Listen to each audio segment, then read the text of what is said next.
Look at us now. Oh, Jesus. It's what, 11 a.m.? Combat. Oh, there Whoa. You fit in seamlessly in this weird MK environment. Do you want a margarita? We're gonna do it. That's it. On your marks, get set, and go down. Yeah, it was less mystic and more just shit-tastic. Welcome, everyone. Speaking of shit-tastic, to God, I got hiccups right before we went live on air. To another edition of Morning Kombat. My name is Luke Thomas. I join you from the capital of Estados Unidos, but I am merely just one half of. Jesus, can you hear this now? Merely one half. I'm a professional broadcaster. Fucking idiot. Too many shots right beforehand, man. It's okay. I think it's a rule on this show that one of us has to always be on the road, and today it's my good friend, the Iceman himself, Chuck Mindenhall. Charles, how are you? I'm good, man. I think they stuffed me in the same closet you were in Colombia, it looks like. It's just all white background. No, I'm in Colorado. I just got in here last night visiting some family before I head back east. So, how long is that flight from Vegas to Colorado? It's like an hour and 20 minutes. It's very, it's easy, man. Yeah, didn't even have time to put on a buzz. You know what I'm talking about? Just it's like right in. I'm very glad to be home for a lot of reasons. One, it's just obviously it's quite literally home, but to have the ease of internet back where I don't have to freak out about it. Yeah. Oh, it is so nice. It is so nice. Yeah. Before we get to the meat and potatoes of the show here today and my hiccups as a 3-year-old child having just consumed too much air, Chuck, how was Las Vegas? Did you get here's the thing. Okay. Here's the thing, Chuck. Every time I go to Las Vegas, I get a communicable disease. Did you get one? Fortunately, I avoided them, but I mean, this particular time, I felt like I was working the whole time, but I still had time to gamble a little bit. I never usually do this, but I actually sat down at the table a little bit. I did the sports book. I heard for Long Island, I did a little bit of that.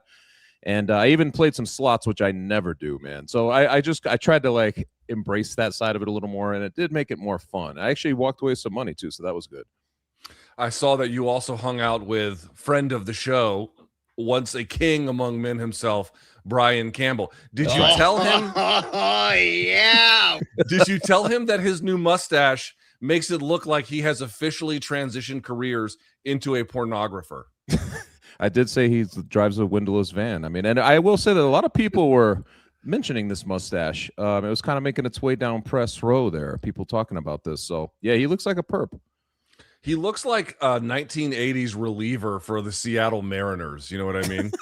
He does. That's a good way of saying it.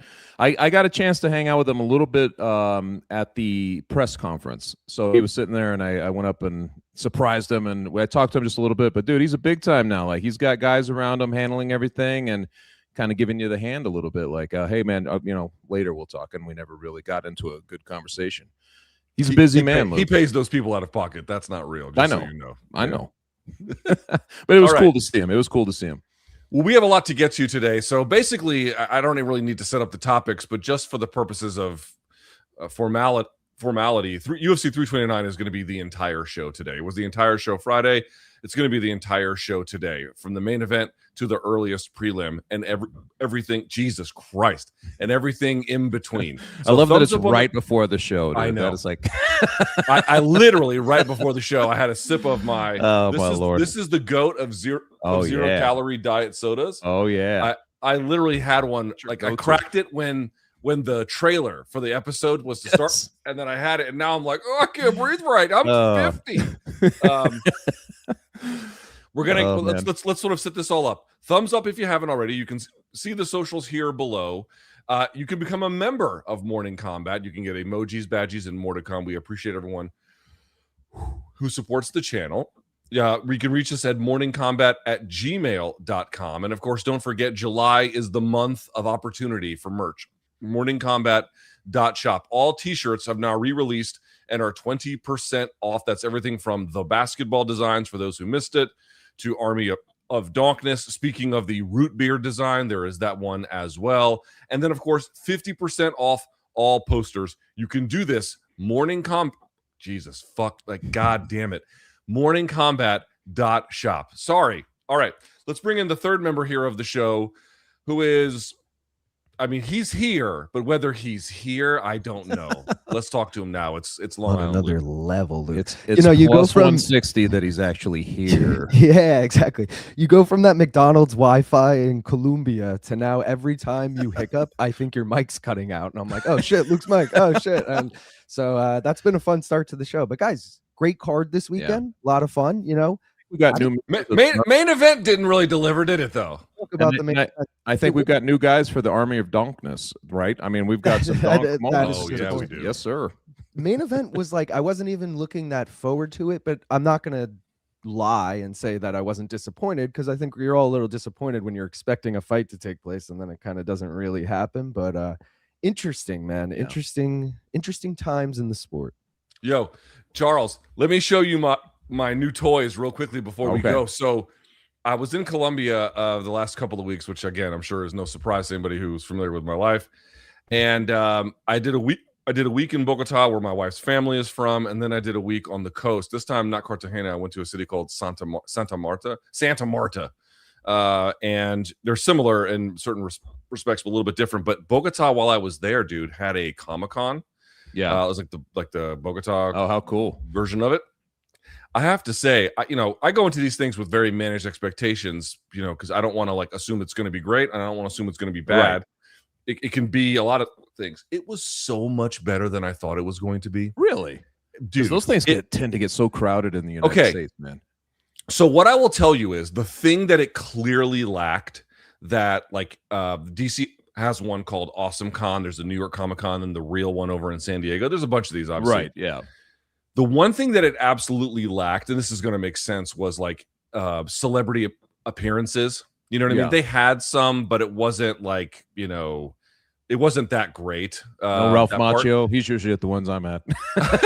No, Ralph Macchio. But like, who's the guy who played Frodo in Lord of the Rings? Yeah. I know. God, I can picture his face. Long Island, you know him? Elijah? Yeah, Elijah not something. him. Yeah, Elijah. Like, like those kinds of guys show up to the one in DC. Like they had a writer Right. for Walking Dead. In the Yeah, one in Bogota. yeah. Like it's what I mean. Like it wasn't that on that level wasn't that great. But in terms of like the other things that it had, it was huge. And when I went to the last DC version, I was trying to find. I kind of collect Predator toys. I was trying to find because I'm a fucking loser. Oh, yeah. I knew you Speaking liked of it. Predators, Yeah. Speaking of Predators, I literally at the very last one, I couldn't find a single one. I went to booth after booth after booth. No one carried it, dude. This place was awash in them. I couldn't believe it. Wow. So I showed this one on my live chat. We're gonna get started here. Don't worry. This is an old one I had. This is the Jungle Dutch disguise, Jungle Disguise Dutch, right? That's the old one I had. That's cool. All right. I picked up this one, which is Thermal Vision Dutch with the machine gun. Don't lose sight of that one there. How cool and sick is that one? And fuck you, Long Island. and ready for this one? I got the Feral Predator from the movie Prey.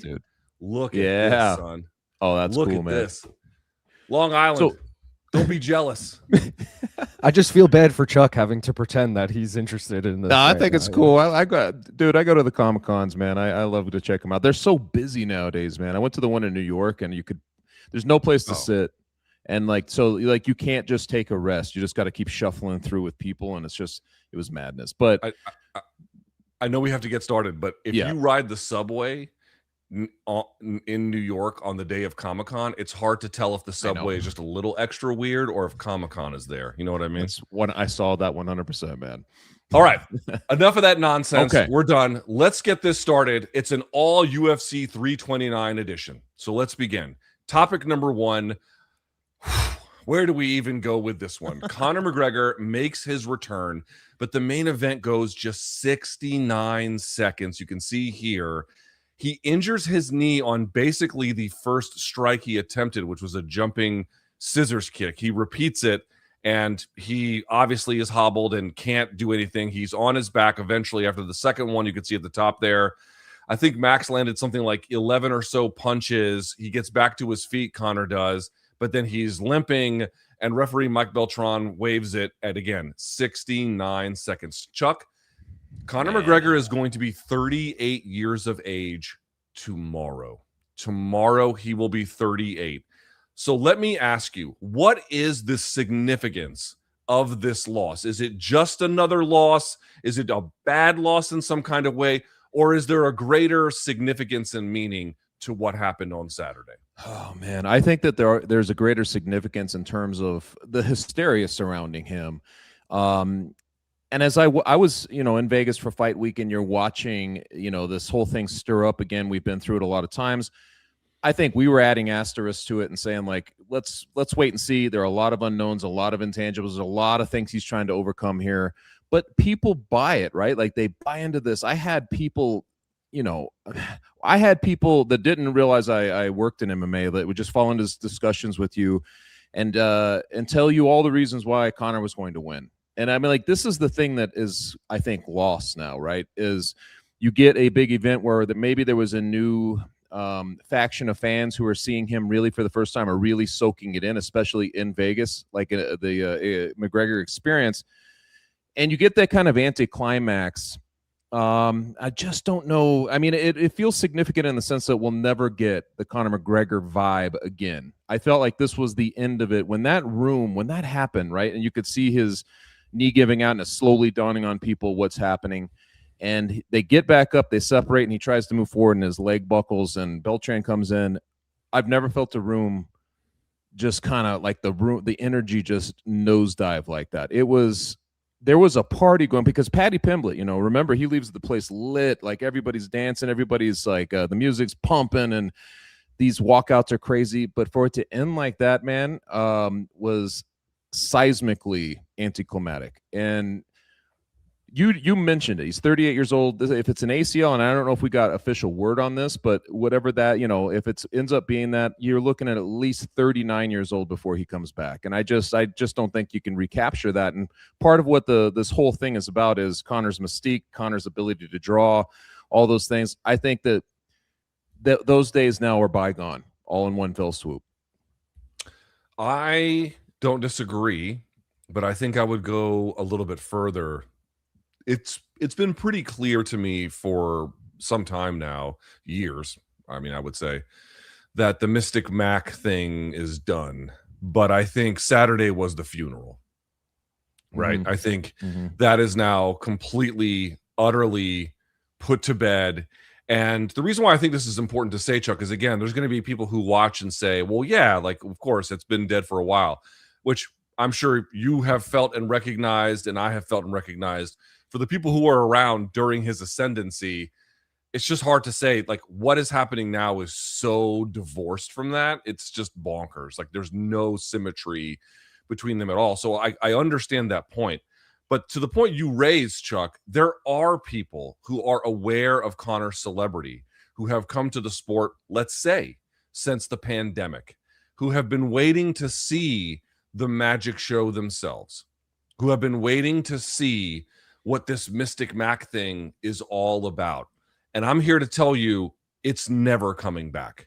If you want to see something like that, you got to get on YouTube or Fight Pass. There's no other way to experience it. Now, I think that people are making a fundamental error, Chuck, and saying that, oh, well, he, to your point, I don't disagree. He'll be 38 tomorrow, for crying out loud.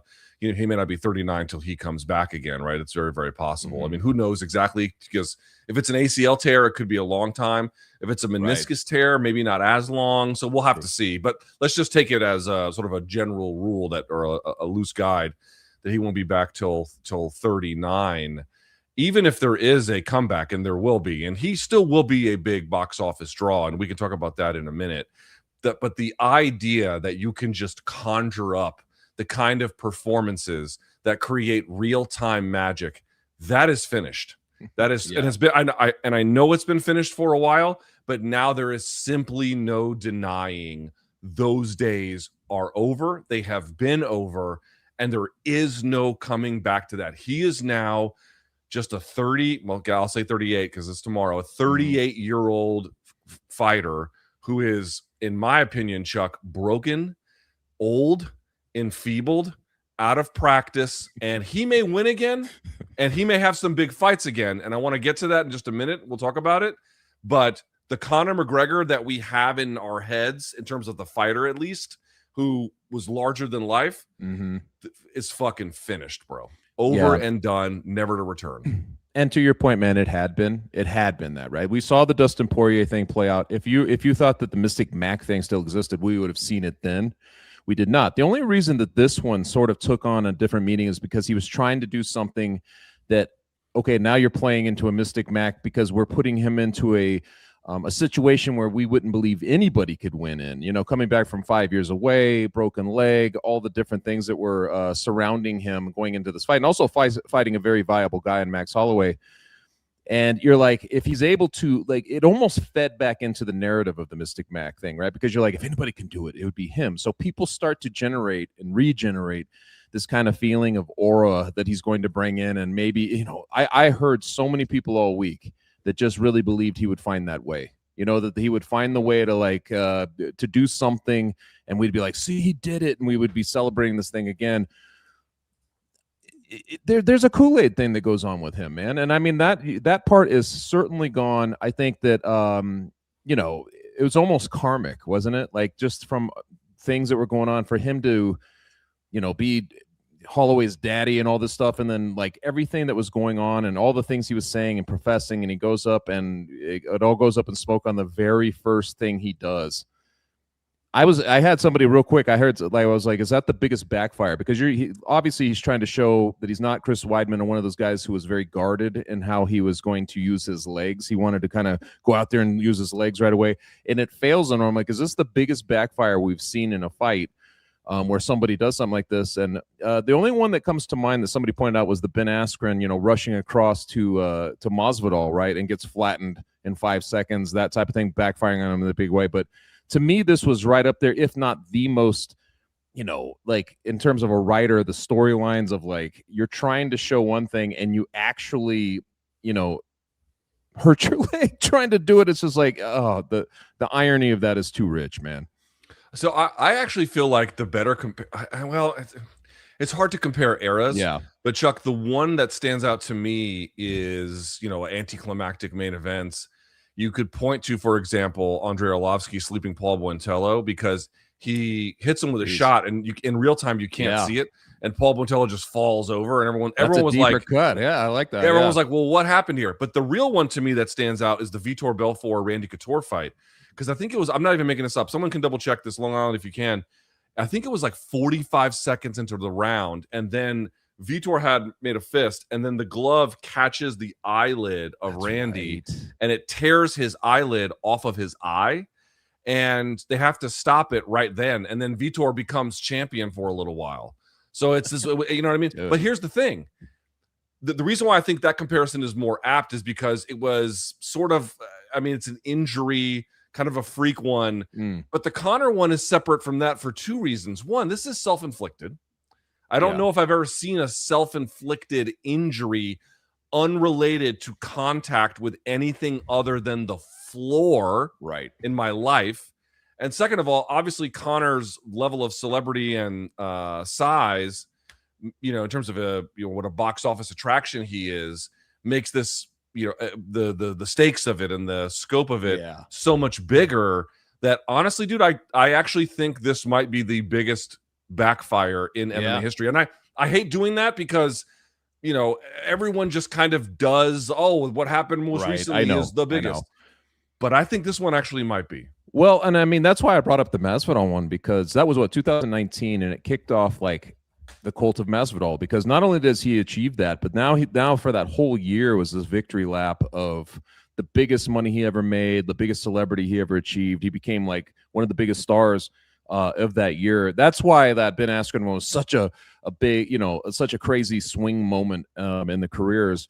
But in terms of what you're saying, you know, when you think about like Belfort or Couture, and I mean, like you mentioned these, and I'm like, man, that's really cool. But like, you're almost talking about an era when, you know, it was select insiders and guys who are diehards like us, and you know, they're paying attention. There was a casual feel to it still that I remember, but we were certainly paying attention. But this is like one of those ones where the world feels like it's paying attention, you know, broader sports media and all that stuff. So if you go in, like you mentioned, just the kind of magnitude of the feel and what it all means going into it and all the hoopla that went around it, that's why in the end it's like this has to be the biggest backfire in terms of just how many people absorbed it all at once. It was an immensity in that sense.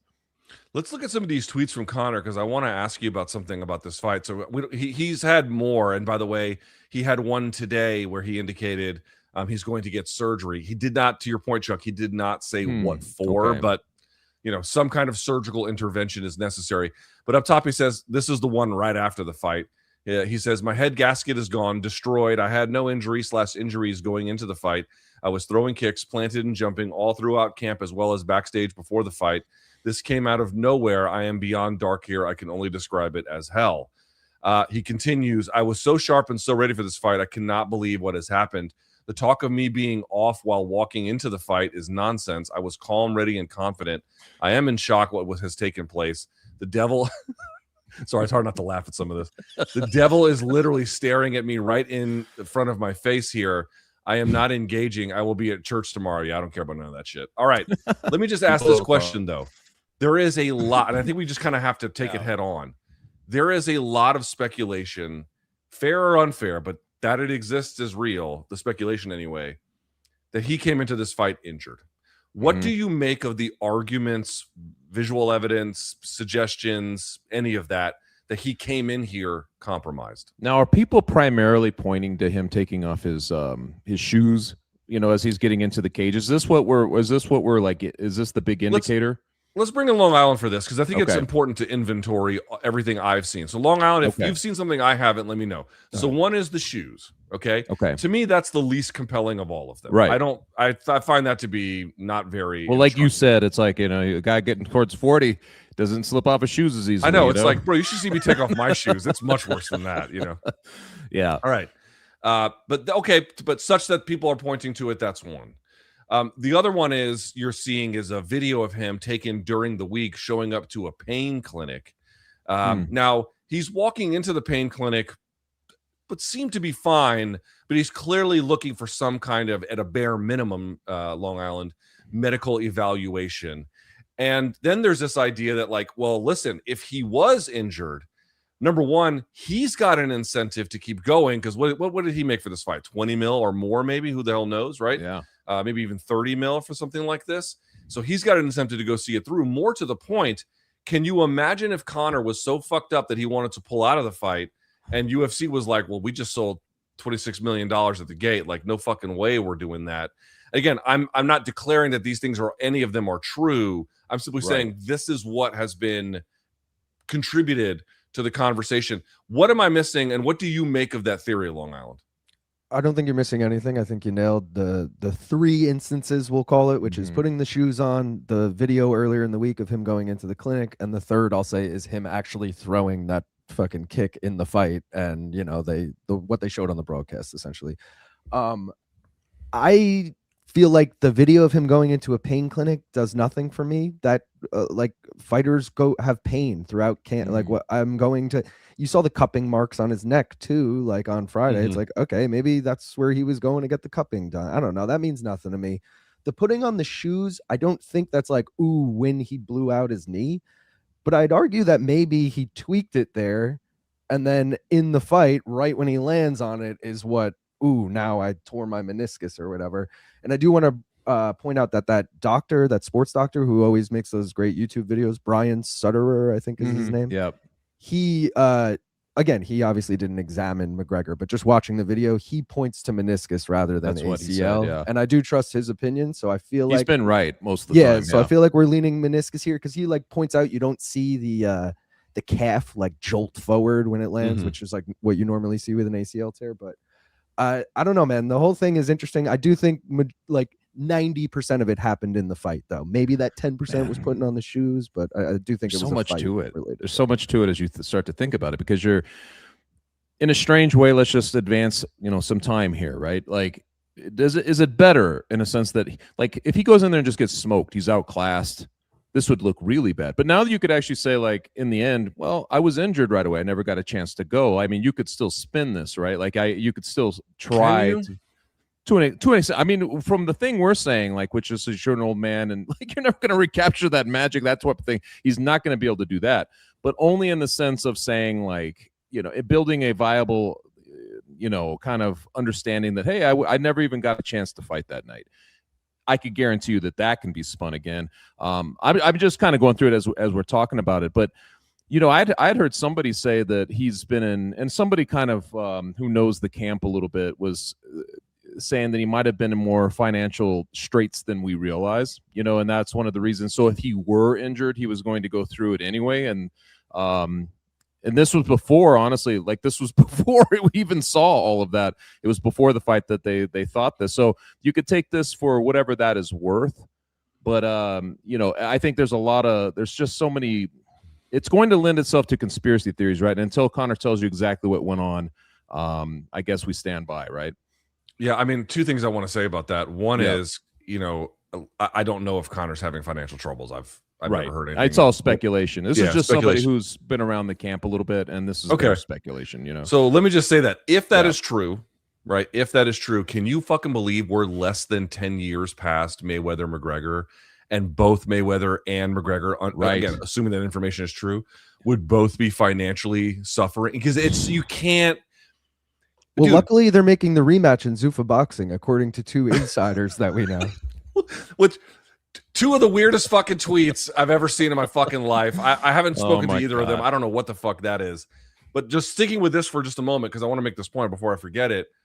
It is unbelievable. Dude, Mayweather-Pacquiao was 2015. Yes. And Mayweather-McGregor was 2017. Just those two fights alone for Mayweather should be anywhere between, I mean, at bare minimum, Chuck, at least $300 million, and probably well in excess of that.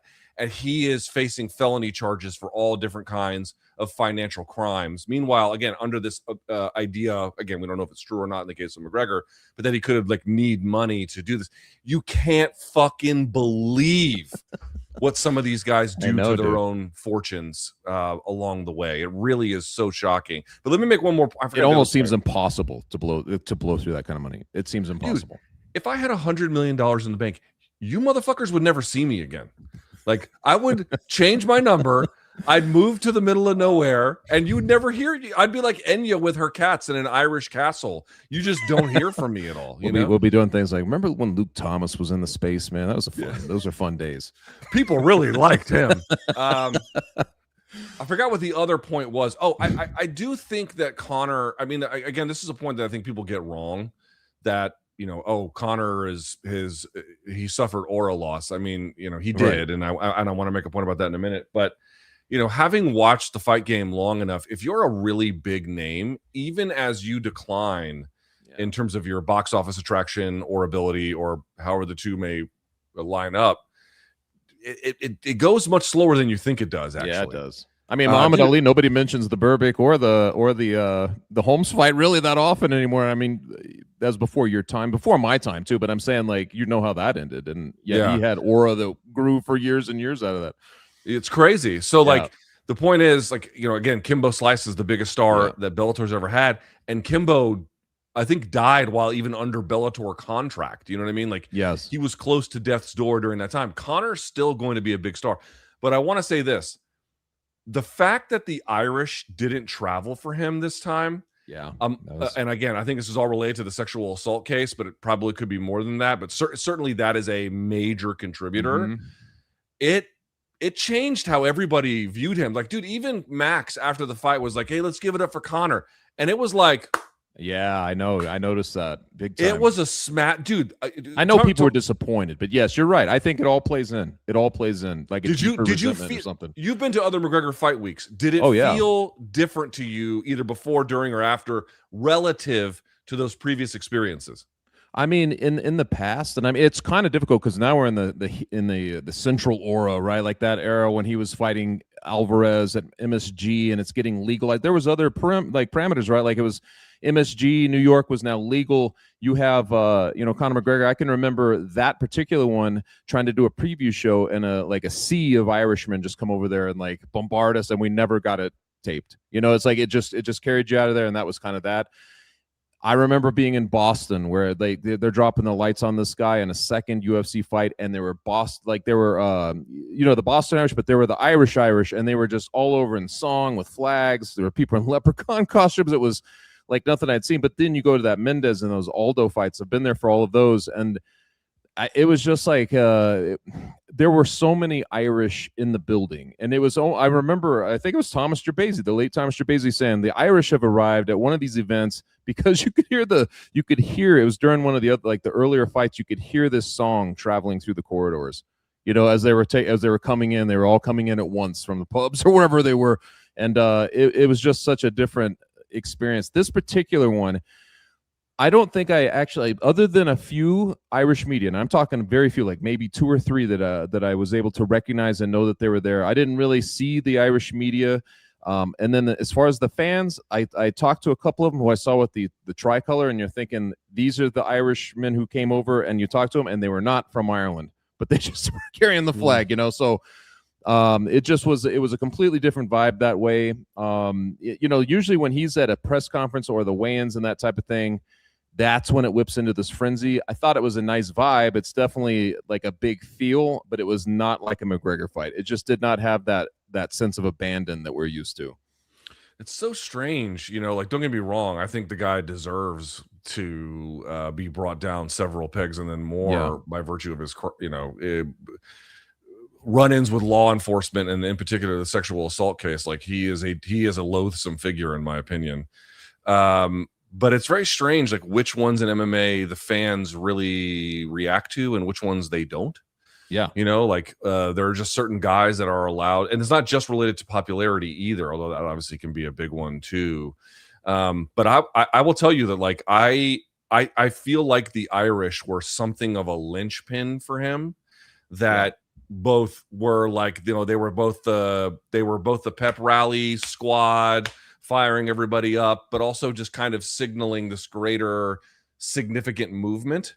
And you pull them out because they're all horrified by what a dirtbag he is. And that's really, I don't know, it deflated the whole thing to me, even though I recognize it did a huge gate and they'll do a huge number on Paramount Plus, but it just felt like another big thing. And I also want to say this, Chuck, like, hold on a moment here.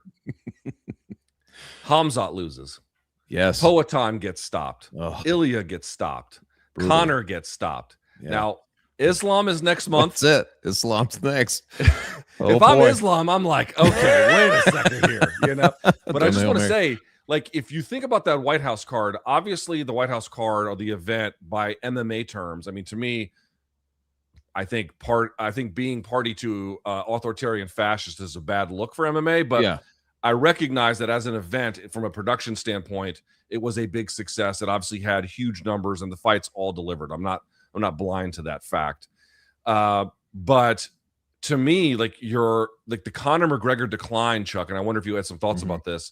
The Conor McGregor decline, it almost feels like the moment that MMA is kind of in, because MMA, it felt like it was expanding under his expansion. And I'm not saying that the two are exactly related, but it seems at a bare minimum to me, Chuck, almost symbolic of the contraction. The reason why I point this out about the White House card is because if you take that card, it's a very good card, but it doesn't do the numbers that it does, but for the fact that it's on the White House. Like, that was the actual attraction. Now we're past that. I don't know if they're ever going to do it again. You're kind of just faced with what MMA has left. And what MMA has left is its top star can't make it through basically a minute without getting injured and the whole fight being ruined. We used to track, like, UFC's growth. So do you remember, like, we would always just all the numbers, and every time they were bigger, you'd be like, wow, this is growing, this is crazy. You would track these things, especially within the pay-per-view buys and gates, things like that. These days, I almost wonder if it's grown to such an immensity that it kind of busts open, like, your kind of common sense of putting the math together anymore. Because I felt like when we were talking about the McGregor aura in this lead up, it was more about, like, UFC fans. Like, you should have seen the amount of shirts, right, that are just random UFC fighters. I saw tons for, like, not a ton, but, like, some for Josh Hokett, guys who had nothing to do with this event, Hasbulla, like, things like this. But it's like the UFC as a whole is, like, drawing, like, these people now who I think that that's where it's kind of grown, but we were for so long like, they have to build stars in this league, and that has been the catalyst of how they've gotten over. If you don't have Ronda Rousey, you don't have Conor McGregor, and that kind of chain of events from Jones and all that all the way through. I'm not sure that we're in this spot, but it seems that they've reached a point where the stars don't mean as much in that sense. I don't know how to explain it, but like I feel like there's a wider spread understanding of a lot of fighters versus just a central thing of a couple of people, which we went through in pockets before. It's a very interesting thing. But the bigger concern when you mention all of these fighters losing, how long can that sustain before it starts to go back down? Because to me, it's like when we're talking about these guys who win, the invincibility factor to the casual audience, that guy can't lose, he's must-see TV, that type of thing. When that starts to go and there's an ultimate kind of parity, I guess, in the league, you wonder if it sustains. Can it keep growing with that? Because that's where it feels like we're plateauing on that level where, people have there's just nobody. The times we identify somebody we think is going to have like a very, very long run, they're getting beat now before they can get to those like kind of historic places, that we're used to going with certain superstars in the sport. It's changed a little bit. Right now, I feel like we're still at the zenith in terms of people, their attention span is really on the sport, but I don't know if it sustains if the stars don't win or if they don't bring new stars up, right? I mean, there's only so many people willing to watch Apex fights Saturday after Saturday, you know what I mean? Like most people want this end of MMA. True, man. Versus the other one, I don't know. It's just very weird to me that like all these stars are losing. And yes, the White House card was big, but it was only big because the federal government juiced the card. The card itself was not right. That in that sense. All right, let's talk about Max Holloway because we haven't said one fucking word about him. Isn't that funny? This entire show, 40 minutes in. Yeah, 40 minutes in. We're now talking about What the fuck do you do with Max? I mean, what do you even say about what that was? Because did he take any big step forward? If he flattens Gaethje at UFC 300 in the last second point of thing. Okay, now you can book this guy anywhere. His star status is like through the roof. I'm not sure where this leaves him. And in fact, he's kind of like, hey, man, I got paid really nice for this. I'd love to do that trilogy. He's talking about a trilogy, and you talk about not reading the room, man. Like that place, they took that suggestion and groaned, like they didn't want to see that again. But I understand why Max would want to do that again, and it was cool of him to bring it up. But is in terms of what you do, I don't know. I mean, I was thinking about this before, but I was thinking he would have to have like a performance where he kind of shows up and reminds people that he's not done, and all this stuff. I mean, he didn't really do anything in this fight. So I suppose he could go back to 155, but you tell me, did it feel like he moved, anywhere from the station beforehand to now? I didn't really feel like he moved anywhere definitive through this fight. I mean, on the one hand, if you're Max, you got to be thrilled because you had 2 fights this year.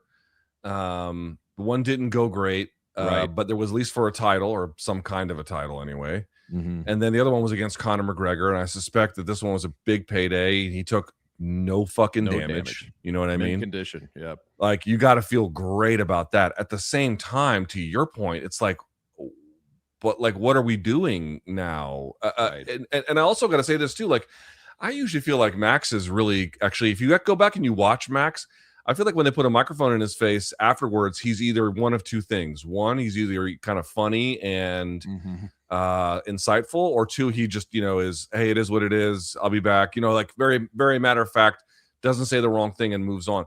This is the first time in my life I can recall him making a couple of verbal gaffes after a fight. Like I can't think of another one where he did it this way. And I don't really know what that means. Maybe, the weirdness of the fight just threw him off. You mean just calling for the trilogy? Well, like people spent like shit tons of money for this, and it's not his fault that Conor got injured. Good point. Yeah. But being like, hey, let's run it again and make this money, baby. Everyone must have been like, yeah, you mean the money I don't have anymore? Right. Like the $5,000 I paid for these fucking tickets, Yeah, I mean, there's $26 million worth of dupes in that building in that moment. Yeah, that's what it felt like. Rather than being like, I'm sorry that this happened. Thank you to the fans for your support. If it wasn't for you, blah, blah, blah. And you don't have to say that either. There's other things you can say, but just to kind of double down on the, on the, and I love Max, and I hope, you know, Yeah. if he sees this, he doesn't think I'm trying to kill him. But like at the same time, I just don't think that was the right thing to say. It was tone deaf in that moment. I'm telling you, man. Yes, the like, crowd was, it was crazy. We'll talk about whether or not you could match him up with Paddy in the next segment, because we're going to talk about Paddy, obviously. But I think, you know, do you do the Charles rematch? That doesn't make sense. No. Gaethje, I think, was waiting to see if obviously Conor was going to win, because that would have been big.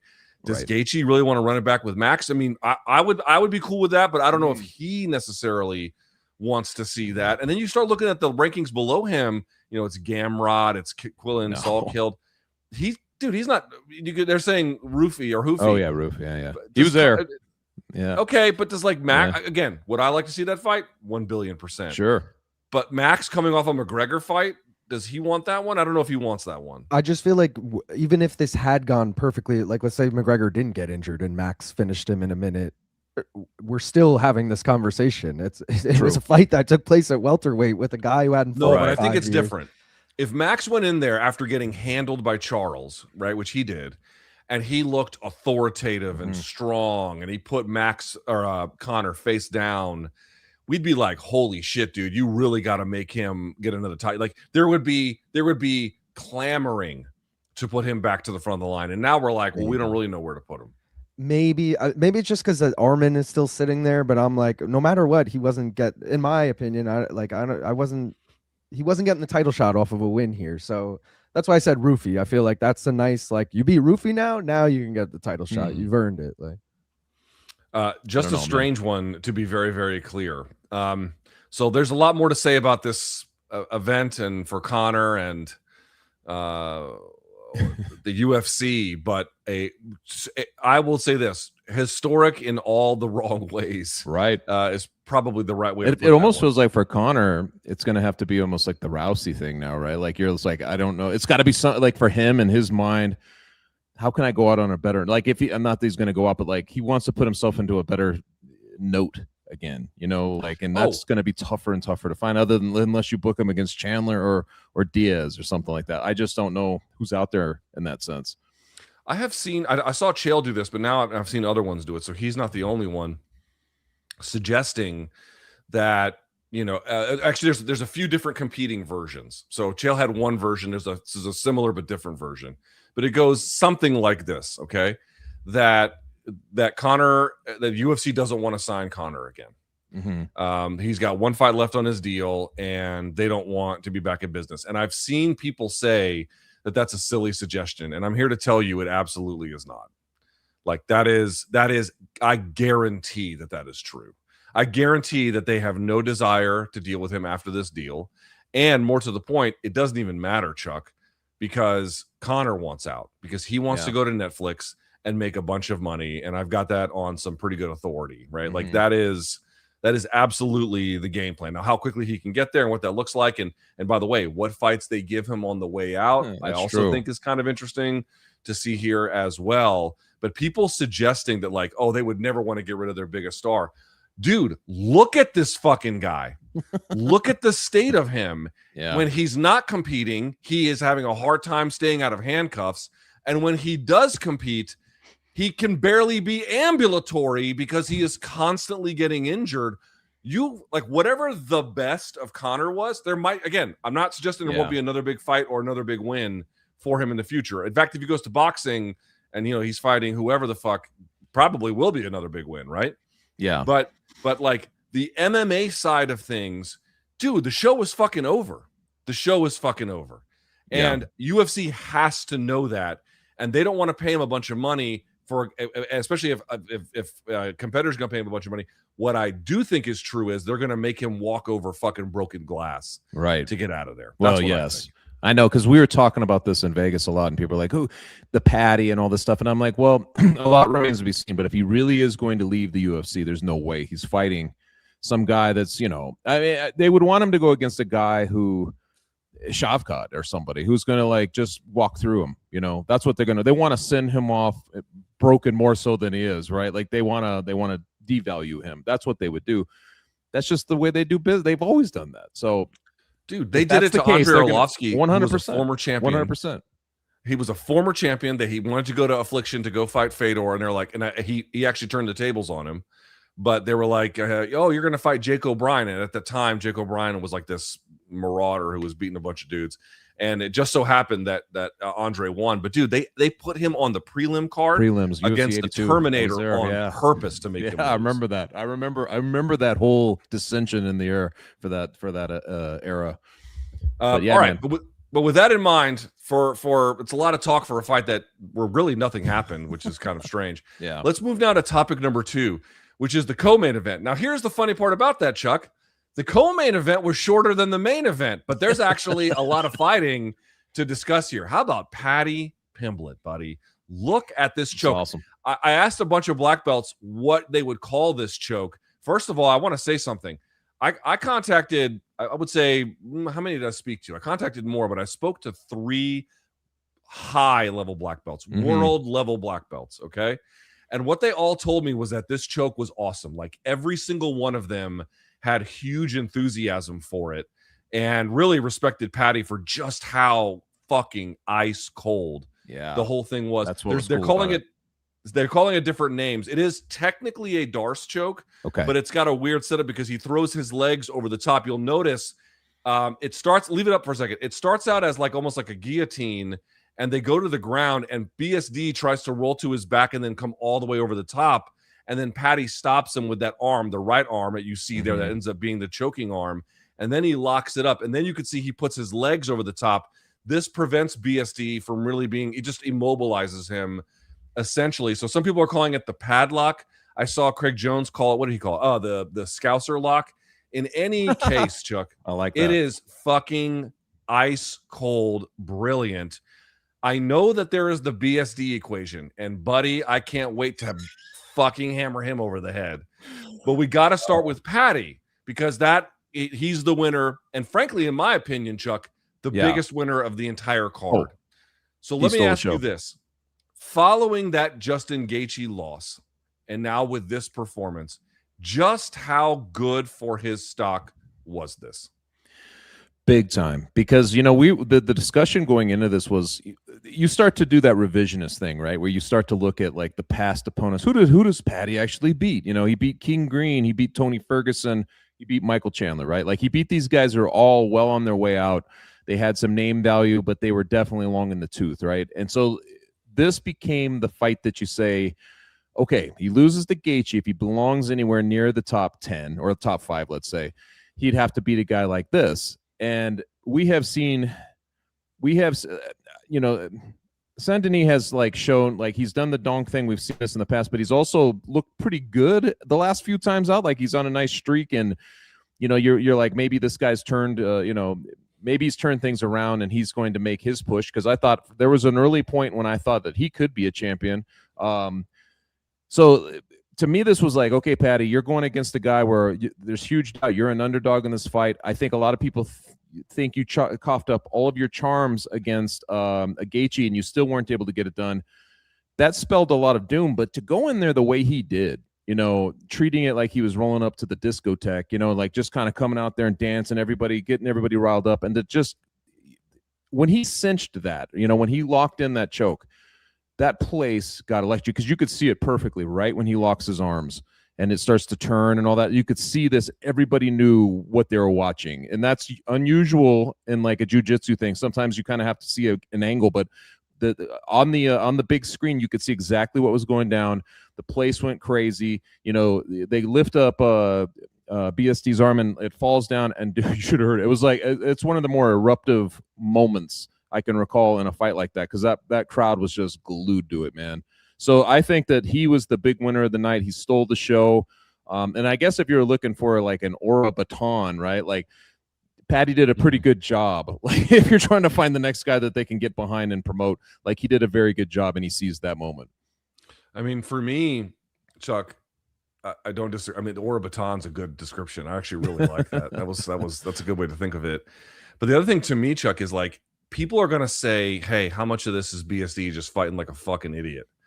Yes. And the answer is quite I thought of you when this happened, because he shoots it. I'm like, oh my God, this is going to be fun. You know what's crazy is like, I actually don't, it's so funny, because I want to be serious for a moment. I actually, if I could get on this show, if I could get on this show, one of my favorite things to do since ever covering MMA was to listen to a high-level fighter or a high-level coach or somebody who knows a lot about the game, and then they tell you something about their insight that they've developed over time, and it just unlocks all of these things in your brain that you couldn't quite piece them together, and then they put that last puzzle piece in, and all of a sudden, whoosh, like you can just see things differently.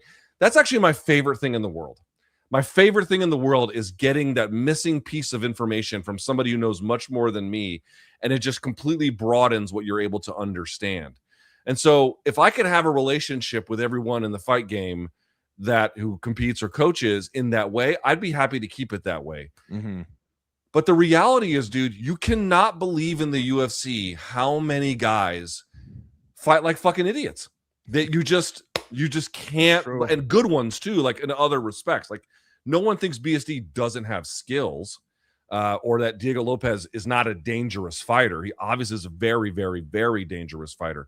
But when he can't cage cut, or BSD's like dope, just walking into shit, you're just like, how is it possible? Like, how is this fucking possible? And I don't know what the answer to that is, other than it just shows up. And if it shows up, I have to say something about it. Nevertheless, to keep it for Paddy for just another moment, the reason why I like this win, Chuck, is because while a huge portion of it is BSD just fighting like a moron, the other part was, and I've done this too, and I'm guilty as charged, is just kind of treating Paddy as an afterthought. Oh, that's the easy win on the schedule. And then he goes up there and fucking seals that thing mercilessly. I kind of love that for him, if I can be honest. You know what I mean? Yeah, man, I got it. It's a little bit of not smoke and mirrors, but it's a little bit of, you got to be careful how much you read into it. But for a guy that gets treated as an afterthought, as like you're only here by invite because we felt pity on you or something. Yes. To then go in there and then take on a fucking French Special Forces guy and fucking put his ass to sleep in 52 seconds with perfect, frankly, kind of very advanced technique on top of it, dude. That is big time. And you especially coming off getting his ass whooped against Justin Gaethje. Really, I salute the fuck out of that for Paddy. Yeah, you nailed it. I mean, you nailed it 100%. There's been this narrative to them the whole way, and I'm not sure where it comes from. So he was sort of a polarizing figure, I guess, coming from Cage Warriors. Like, people either liked him or they were like annoyed by him. And it seemed like the fighters themselves were mostly annoyed by the attention he'd get. But there was certainly a vibe that he was just a guy kind of getting, special treatment that was not worth that. And even it was Vendarini, what was his name? Vendarini or whatever that guy's name is. He fought early on and he fought Who rocked him. Yes, that's what I was going to say. And I think that only fed the narrative. You're like, you're fighting these woodwork figures and you're barely getting by them, or you have to overcome adversity to get it done. Yes, I can't. Luigi Vendramini. Yes, Vendramini. Yes, but you remember those fights, and it set things up in a very strange way for him, because I felt like people were like, "Yeah, I mean, he lost that fight, or he's losing that fight," and it was like he couldn't overcome it. And I think that when he fought Gaethje, there was this kind of double down feeling. Well, I tried to tell you guys, he has a certain ceiling. He can't get by Gaethje. I mean, he's not going to be able to do this. So everything you just said is exactly, I guess, that plays over the psyche when you watch a guy like him. Is like, wait a minute, like you knew he had to do something like this against a guy like Saint-Denis, and when he does it, you're like, okay, see, there are levels. Like there's some kind of broader proof in there that he brought to the table, and it was also just his handling of it. Like you said, you see him lock that up, ice cold, like he knew he was going to do this. That stuff, man, that's what kind of that's what translates into the it factor, is when you see stuff like that. And just, dude, he had the crowd eating out of the palm of his hand. It was, and that's always like this sign that maybe a guy is in his magic element, right? Like he's finally reached this thing where like he's realized his potential, and everybody kind of understands that at the same time. So it was a very cool thing, man. I agree with you 100% on that. Long Island, what'd you think about that win? I thought it was a great performance. I'm not going to take anything away from it. Like, Paddy looked sick, but I did say before that fight I said before that fight that both these guys are so hard to predict. Like, I still don't know how good they are. We talked about his best win going into that was like King Green. Like, it's just so hard to tell. And I even said before it started, I said, no matter who wins, I'm still going to have so many questions about both guys. So as good as he looked and as great as it won, it's still a win over BSD, who I still don't trust. And it's like, Paddy said this in the post fight too. He's like, everyone's going to keep moving the goalpost further, saying BSD wasn't that good. I did say it before the fight, though. So, but I kind of agree. First of all, that's a submission of the year candidate, and I don't even know which one would be second to that. That's so good. The other one, too, is he's right that the goalposts get moved. But honestly, my comment to Paddy on that would be you should take that as a compliment. Right. Because that means you're actually making progress on them, and they don't want to give it to you, and that might be frustrating. But I've been a long-time Paddy skeptic, and I still, to a degree, I obviously still am.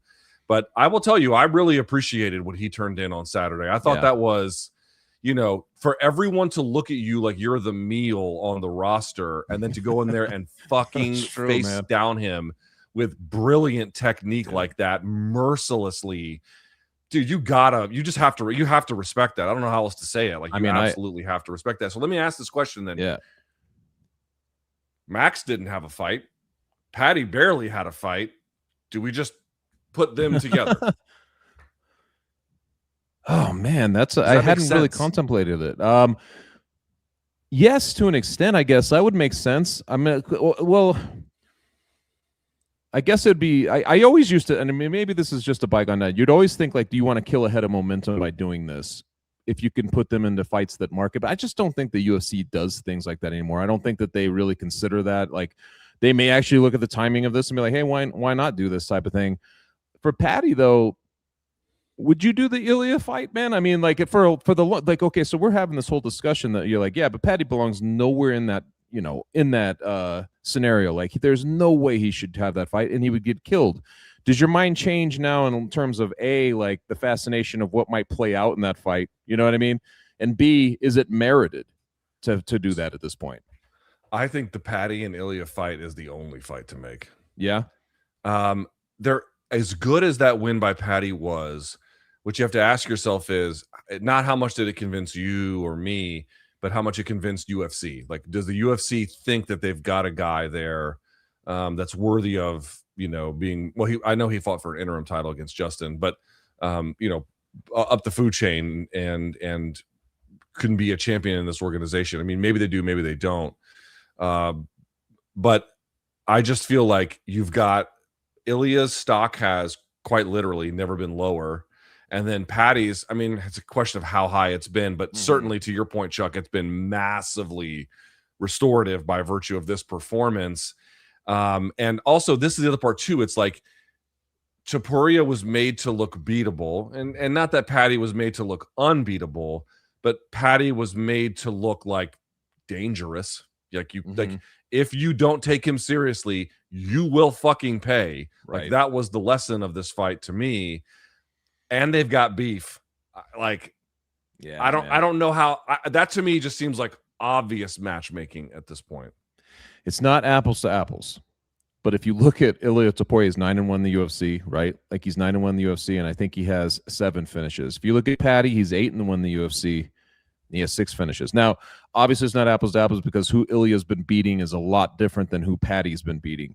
But if you're just looking at the records, man, and you're looking at the time in the UFC, like, there was a moment where it was like Ilya will kill him, and we had this discussion where like you might see a guy get murked in there if they put Paddy in there, but it's just the perception has changed so much to the point where I'm like, and maybe it was because Justin Gaethje, the shared math of watching both guys go against Justin Gaethje, whatever it is, but perception has now changed where I'm like, I'm a little bit more like, I don't give it to Ilya by default, just like, oh, he'd kill him. To me, there's like elements of this fight now that seem interesting, and I think that if you can have bad blood, and like, I think you nailed it by saying like you got Ilya whose star took a hit. I think he could restore that pretty quickly in a build up with Paddy. I think that those two guys would make a very dynamic pairing.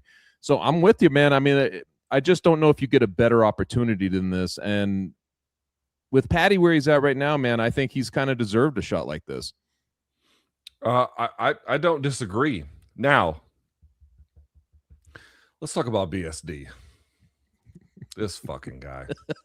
What was his game plan, Luke? What do you think it was? What the fuck was Chuck? I want to ask you, what the fuck was that? I had a couple guys reach out to me, separate from the question about the choke, because I initiated those, but then I had a couple of other black belts like reach out to me to make a point, and all of them were like, "Dude, what the fuck was that?" And I was like, "You tell me, motherfucker. You're like, I know. You know what I mean? Like, I just want to tell you, there was one danger zone for him, right? Like the one danger zone, dude." I want to make a point about how you build a game. Okay. And you can say this is true for literally any dimension, striking, grappling, whatever. But because this was a grappling one, let's just make it about that. Okay.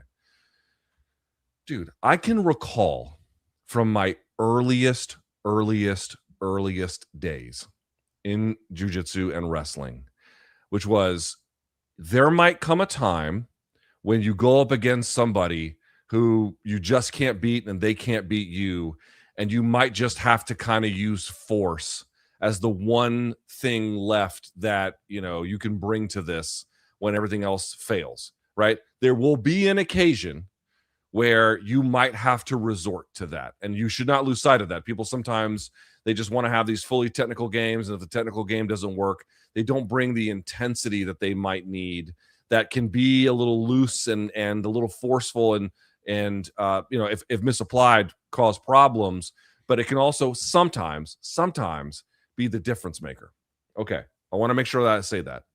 But Chuck, one of the most important parts of building a grappling game is having a very clear understanding that you cannot force your way into things.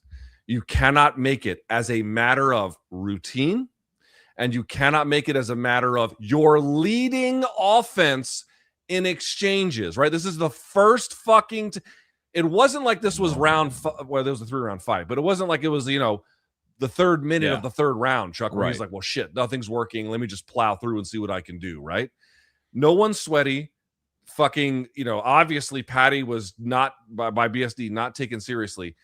It is absolutely, and I want to say this word very clearly, it is unforgivable to fight this way, where you don't take seriously. By the way, Chuck, how many times have you seen him just walk through range and he gets lit up with punches? And yeah, once he gets a hold of you, okay, fine, he's very, very good. But not taking that seriously and just shooting in head on the outside of the hip rather than like a head inside single or like a John Smith low single or getting to a body lock or something like that. Putting your head on the outside of their hip when everyone's dry with the worst. He threw a high kick and then just shot, like no, barely a setup at all, right?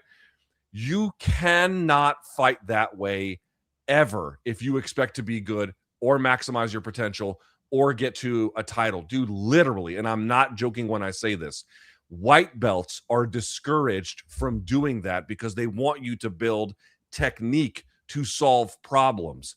Blue belts are discouraged from doing that because they want you to build technique to do this. And I want to say this too, Chuck. Obviously, BSD is a much better grappler than I ever was in my day by a million miles. But I was a heavyweight. Okay, I am a heavyweight. And so, and as you know, Chuck, there can be ranges of heavyweights. There have been times where, yeah, I'd spar with another heavyweight, but I still might have 30, 40 pounds on him in certain cases. You know, and deep into like a 10-minute round, you know, sometimes you can lean on that. And they don't want you to do that. You get discouraged from that because they want you to build a bridge to winning vis-a-vis technique. That is what they want you to do. And again, Chuck, if that's not enough, then yes, there might be a time where you just have to kind of say, I'm going to have a gung-ho attitude and that there's no other way to win other than to do that. But this was the first fucking takedown of the whole thing. This is, Chuck, ready for this? BSD 1 billion% is on the all-donk Mount Rushmore. All-donk, first team, Mount Rushmore, top 4, to treat your opponent with such contempt, to treat the game with such contempt, you belong on the Mount Rushmore, all-donk, unforgivable approach to fighting. You know what's really wild is all week too, like this is a guy who shows up, he's just drowned out. It's almost like he's incidental to the matchmaking, right? Because you got Paddy Pimblett, everybody's singing Paddy the Batty, you know, like it's just everywhere you look, it felt like, you know, that was one-sided. And every time they would mention, you know, Saint-Denis, it was a chorus of boos, and he was handling himself so well. He was handling himself so well in these positions. Like, he was just very quietly confident. And I was like, this isn't a dude you want to piss off in this way, right? This is how you traditionally think about these things. But I would, like, it's always funny to look back in retrospect, because you're like, that's exactly how it struck me. It's like, how do you not have respect for a guy, or you know, want to, you want to put your best foot forward in a situation where this many people envision you lose and want you to lose? Don't you want to go in there and just silence them? I feel like fighters themselves, they get to situations like this, they're like, it puts an extra, you know, log on the fire, and they're like, you know what, man, I'm gonna beat this. I'm going to beat this dude, and I'm going to shut them all up. I can't believe he played right into his hands. I mean, it's like, it's so mind-boggling. It's so mind-boggling. As it was playing out, I was like, if it ends like this, dude, like, this is just going to, I thought about you immediately. I was like, he's going to have a field day looking at this and be like, what is this guy doing? And then and my immediate reaction, too, was like what you said, is just like a lack of respect or a lack of intelligence to do that. But at the same time, I was like, is it like, and let me ask you this, like, do you think that this was actually a game plan? Do you think that, like, his coaches were like, we're going to do this and try to catch him off guard? Because maybe it's the coaching, you know, or something like that. But otherwise, there's really no explanation for what he did there. If you're so fucking arrogant that you think that if all I need to do is get my hands on him and I'll eventually be fine, you have a problem with your competitive mindset, number one. And number two, and I don't know this to be true, Chuck, but here's a hunch that I have. My hunch is that he needs tougher rounds in the room. Yeah. Because if you've ever had someone that you had to roll with, particularly when you're tired, and they're just clearly technically superior to you, like, all the gung-ho lead with your head shit doesn't do, it only makes your problems worse. I have a feeling that what happens in the training room, Chuck, is that obviously, let's be serious. Like, when he's acting in an offensive capacity, and especially by the time he's already established contact, yeah, he's a very good grappler. Like, I don't think there's any question about that, right? Mm-hmm. And I don't question it in that sense. He underperformed because he ignored the rules of the game, not because he doesn't have overall skills per se. I mean, you could ask any good grappler to follow that game plan that he had, and the exact same way that he did it. How many are going to get put to sleep? A bunch. You know what I mean? Yeah. Like, that's just a trap door for basically everybody. What I think is happening, Chuck, is he goes into the room and he can just force his way through these scenarios, and his coaches don't really challenge it, or maybe they do and he ignores them. I don't know about the coaching aspect, but it seems to me, if you've had to problem solve through technical maturation and you know, feinting and all the proper setups to get you to a place, as well as thinking ahead about what kinds of takedowns to be doing and what kinds of scenarios to do them in, you would never, ever, ever, ever approach the game that way. I think he needs tougher roles in the gym, and I think he needs some different training partners. And frankly, I'm not saying leave the gym per se, but if you can just go into the training room and roughhouse your sparring partners to the point where you think you can show up against a guy like Paddy Pimblett for all his limitations and think, yeah, I'll just head outside double or head outside single, I'll be fine. This is the wake-up call of all fucking wake-up calls. And he's only 29, Chuck. Yeah, he's got time. Yeah. But it looks to me like things are too easy for him in the training room, and that's a big problem. That's probably a good shout, man. And I mean, we've seen these guys in the past. They have a ton of potential. And you hear that thing where regrets stay in business a long time, that sort of thing. Like, and he's going to have so many of them. I mean, and so much as he's going to look back at it intelligently and remember these things, because the Dustin Poirier fight, for instance, you know, that should have been his fight. This particular one, you just don't know if you just play it, you know, you play it differently. Like, if this could have been his fight. I mean, these are the types of things that he's beating himself, you know, like, just by stupidity. And I'm like, that's the worst kind of thing. We've seen fighters like this in the past, where they're guys, like, on paper, you're like, this guy should win. If he just, you know, plays intelligently, or if he just does this or this, he should win. And yet they keep finding ways to lose. And I feel like that's where we're at with him. I'm not sure, like, when Long Island was saying, like, can you trust him? I don't think I could trust this dude anymore. You well, know? he's 29. It is 29. 29 or 30, like right around then. Yeah. Here's the thing. This is the good news for him. One, he does have ability. Like, that's a real thing. He does have it. He's has to clean some of it up, but he's got some ability. Two, he didn't take a beating in this fight. You know what I mean? He got embarrassed, but he didn't get like walloped, right? So there's still time. There actually is still some time for him. But he's the guy that, like, you know, I could see him doing this again. Like, I could see him putting together 4 fights, you know, winning, and then all of a sudden dropping the ball again. Yeah. In the exact same manner. That's the problem. I feel like he's got a patterned something there that's like he's going to just keep doing this. I don't know. Maybe that's just me, but I'm like, it just feels like we're going to see this again. He reminds me a little bit of like okay, God, this is a reference no one's going to care about. Back in the day when our local football team had Rex fucking Grossman as a quarterback, I had a friend who believes in the theory of, he calls it the turnover gene, where, you know, because, dude, Rex would have games where he would throw 200, sometimes 300 yards. And one thing you can say about Rex Grossman was he had a fucking cannon. Do you remember that? Right. Yes, like, of course. He could haul that shit. Yeah. But then, you know, he would just eventually throw a pick because he just had a turnover gene. He just couldn't, no matter how much discipline, no matter what the coaches wanted, it was just in him to give the ball away.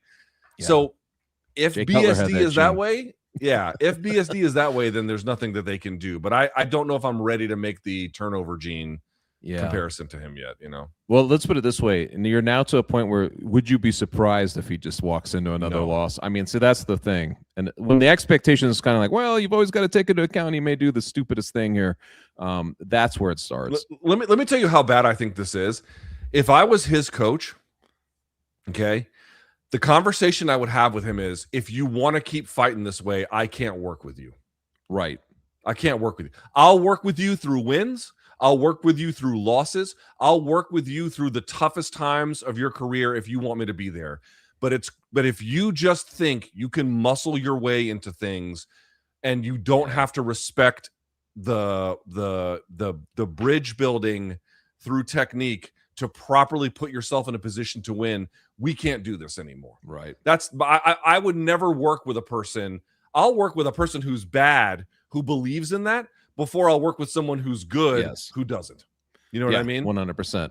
I mean, like you said, he's 29. If he figures it out right now, like where if they have that discussion and you're like, okay, let's resolve to do this correctly. I mean, obviously he's young enough where he could do it. I think he is talented enough, dude. We talked about him years ago. I think, you know, I was pretty high on him. I thought that he could, he definitely looked like the type of guy who, could go very far. If not win a title, he would definitely be a title shot at some point, right? You hate to see it because I feel like it's a waste of potential in the end. I should have set this up earlier. We're going to move to topic number 3 here in just a second, but we have a video of Paddy reacting to Conor losing. I want to play it very quickly and then we'll move on. Let's see it. All right. They'll exchange with him and he'd shoot in. What's happened? Oh my God, McGregor's done already. Well, he's finished. The new boy is in town. The main man's here. Know what I mean? I can become the face of the organisation now. But great. What a performance from me. Don't want to blow smoke up my own ass, but what a performance. Go ahead and blow that smoke up your own ass. You deserve it, man. That's funny, man. It's just funny. He was like, he looks at a man's injury. He's like, this is great for me. Without a a second of like introspection on it at all. It's good to see that because at the press conference, if you remember, he was very deferential to McGregor and the pop he was getting. And I was like, this isn't the Paddy we know. That's the Paddy we know. And I hope he can retain that. That's where he needs to be. Yeah, well, you know, a win like this is going to boost your confidence, and it deserves to. Absolutely. Yeah. All right, let's go to topic number 3. Let's talk about the rest of that main card that was left, because there's actually a great main card, if I do say so myself. Yeah. So let's get right to it. Mario Bautista defeats Cory Sandhagen. He does it. Let's put up the scorecards. Yeah, it was 29-28 across the board. The one I thought it was, and we'll talk about this with Long Island Luke in a second. To me, the Ben Cartilage scorecard makes the most sense, which is round 1 to Bautista. Could have gone either way, but fine. I'm okay with that. Round 2, I thought Sandhagen rescued himself there a little bit. Mm-hmm. And then round 3, the amount of offense just from the striking and the grappling and everything else was just overwhelming from Bautista. So a 1-3 scorecard for him makes sense. Interestingly, Chris Lee on the end there, you can see, gave round 1 to Sandhagen, which I don't think is a problem either, but gave round 2 to Bautista, which I really don't get at all, but it doesn't matter. It's 29-28 either way. Chuck, what is the significance of this win for Bautista? Well, to me, he's been a guy who's been kind of slow to capture the imagination of the fight, the fight world. But like he had that main event in the last one with Oliveira, right? Vinicius Oliveira. And like, to me, he's at an age, like, he suffered some losses, but it's a guy who's kind of dogged in his approach. You can tell he's wired in right. He's got good coaching behind him. And it was like main event. I think it was an Apex card. And he looked so good in that fight that I was like, this is the right test for him, right? To go up against a guy like Cory Sandhagen, who's coming off of a title shot. They have history that goes back, 7-8 years, and they've seen each other. They know about each other. And I wanted to see this fight more from the Bautista lens, because I think we kind of know Cory over the course of time.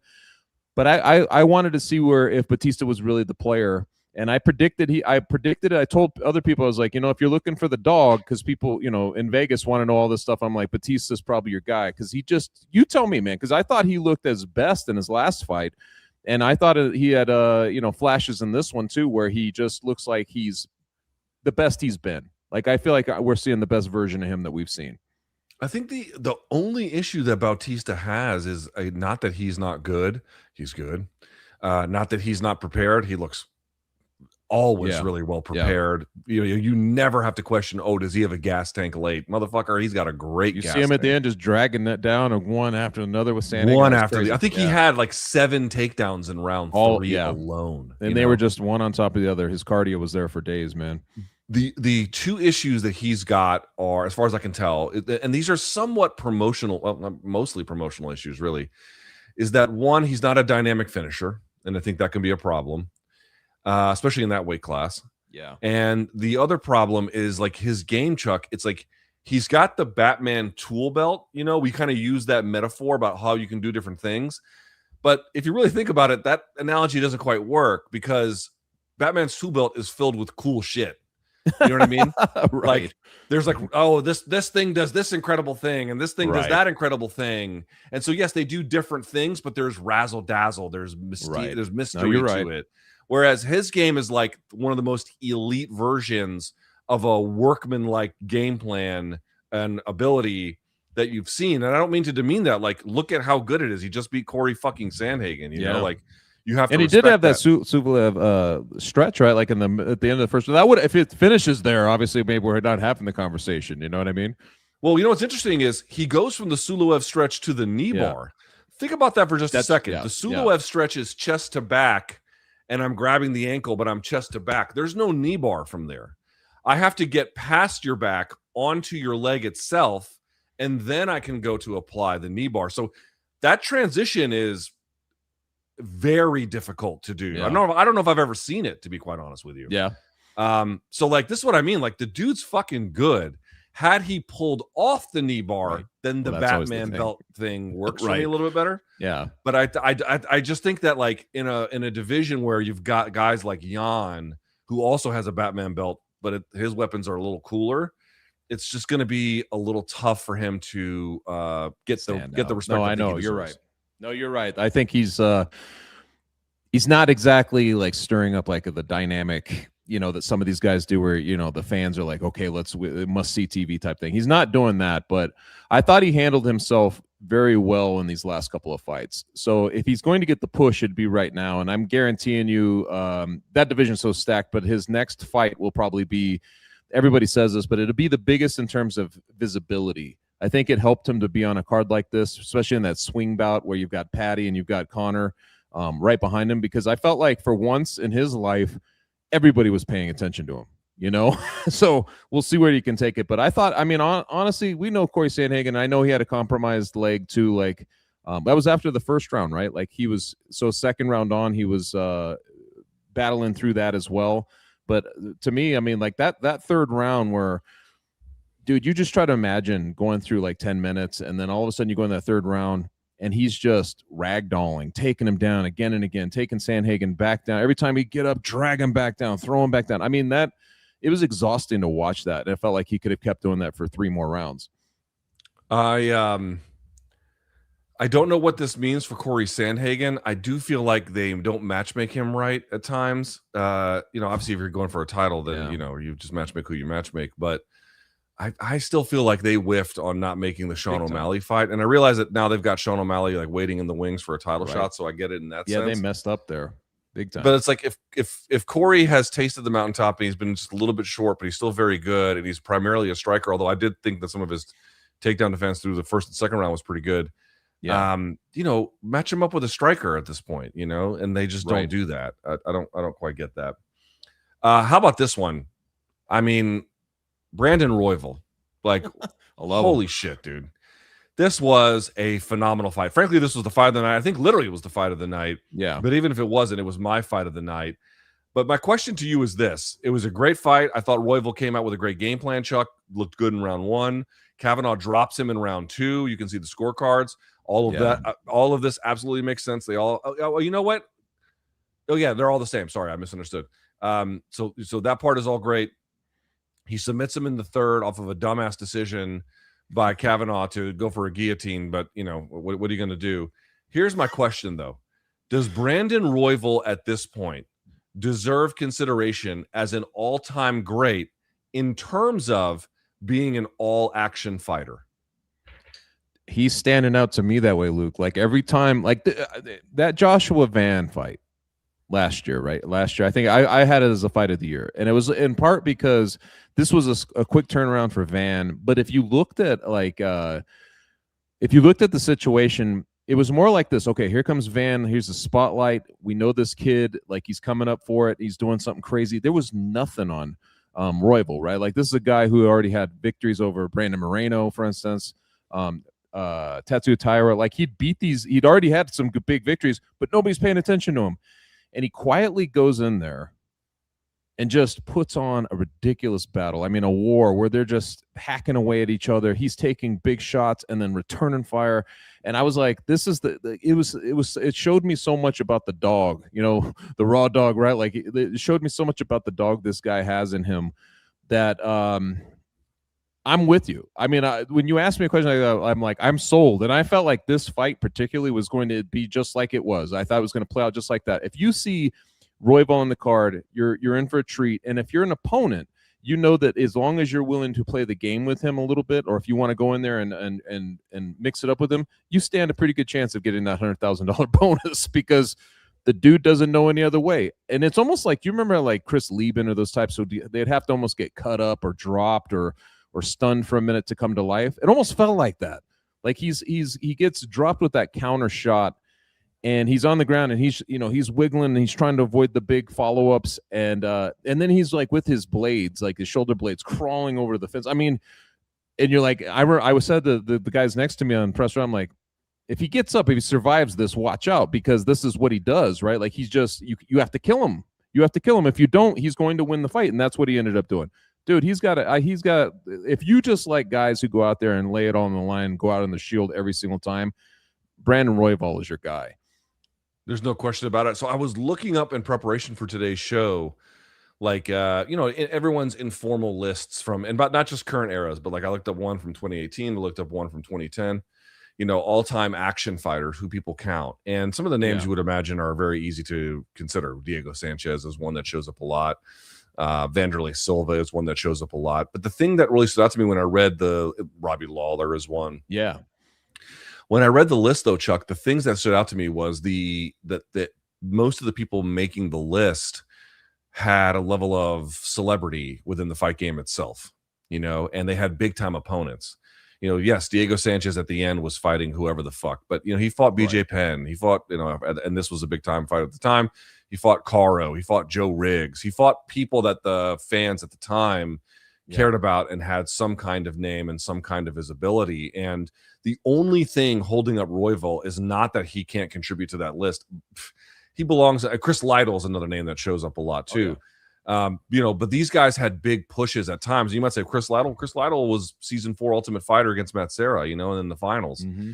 So yes, he did have something of a put. Joe Lazon was on that list, and I love Joe Lazon's career, and his fights. But you can't have a list with Joe Lozon on it and not Brandon Royval. You know what I mean? Like, it doesn't make sense at that point. So I just want to point out, like, one of the things that the flyweights are up against is that their inclusion on some of these like all-time lists or greatest lists, or just even like what class of fighter you belong to, so much of that, even still today, is determined by who your opponent is and what the level of celebrity around the weight class is. And I think that might be holding Royval back from some broader consideration.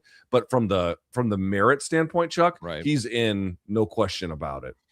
And he's had the occasional like fight that he just loses just outright. Who just beat him? It was Cap, right? Like he lost that fight. There are times he's just going to lose. I mean, but that's just kind of that's the nature of his game. But he's not a guy who's discouraged, and I'm not even sure how much it matters to him ultimately to be a champion. I'm sure it does on some level, but he's a guy who's just wired to go out there and give it his all, man. I mean, and just kind of put on a show. And I love guys that when they get hit, or like they.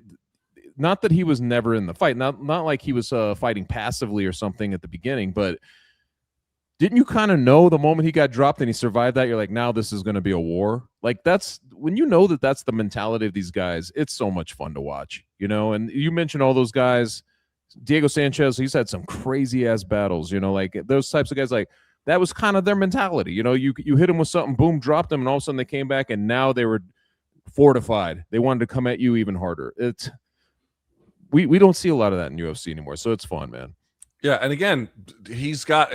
I actually really what I liked about this fight too was, I think he fought pretty technically, and I know he got dropped in the second, but actually what I liked about it was like I thought he fought like he had a good game plan in round one. Yeah, I'm gonna get right on top of this guy from open stance, jab in his face. I'm gonna give him no room. If you give Kavanaugh room to kind of play this like slick game, he'll pick you apart. Yeah. But if you kind of like, get right on top of him and it kind of you are the one dictating offensive tempo, it kind of mutes what he's good at. They got right at it. And they got a little bit away from it in round two, but he used his, his scrambling ability and his veteran savvy and wits about him to hold on. And then in round three, you want to make a mistake? I'm going to make you pay for that. You just, how do you not love that? How do you not love that? Kavanaugh really looks like a middle schooler, by the way. Like he just has that haircut and that stance. It's like if you saw kids squaring up in the in the play yard or something, he definitely has a youth to him. He's got I don't know much about the youth these days. I guess he's got like a halfway what they call an Edgar haircut. Using the Edgar. Yeah. Like, kind of you look like a 15th century fucking Franciscan monk. You know what I mean? It's kind of a weird thing. All right. Last but not least. Okay. So, dude, I was flying home from vacation when I was watching this on my phone. All right. I'm sitting in the airport terminal. My flight was delayed an hour from Miami back to DC. And I'm sitting there watching this thing on my phone. And I was in what boarding group was I? 4. Okay. Mm-hmm. So they're calling it up and I'm watching it. And like this whole time, Terrence McKinney's just beating the shit out of Bobby Green, bro. And I'm like, dude, and this was the thing that got me too. Yes, Terrence McKinney, he gets right to work, but it looked to me like he was at least making some kind of effort to be a little bit slower and more methodical about it. That's what it struck me. Yes. Right. Yeah. But he hangs on. Bobby Green hangs on. He manages to get a little bit of chest to back asymmetry. He calls Terrence McKinney a bitch as he's punching him over his shoulder, which was fucking hilarious.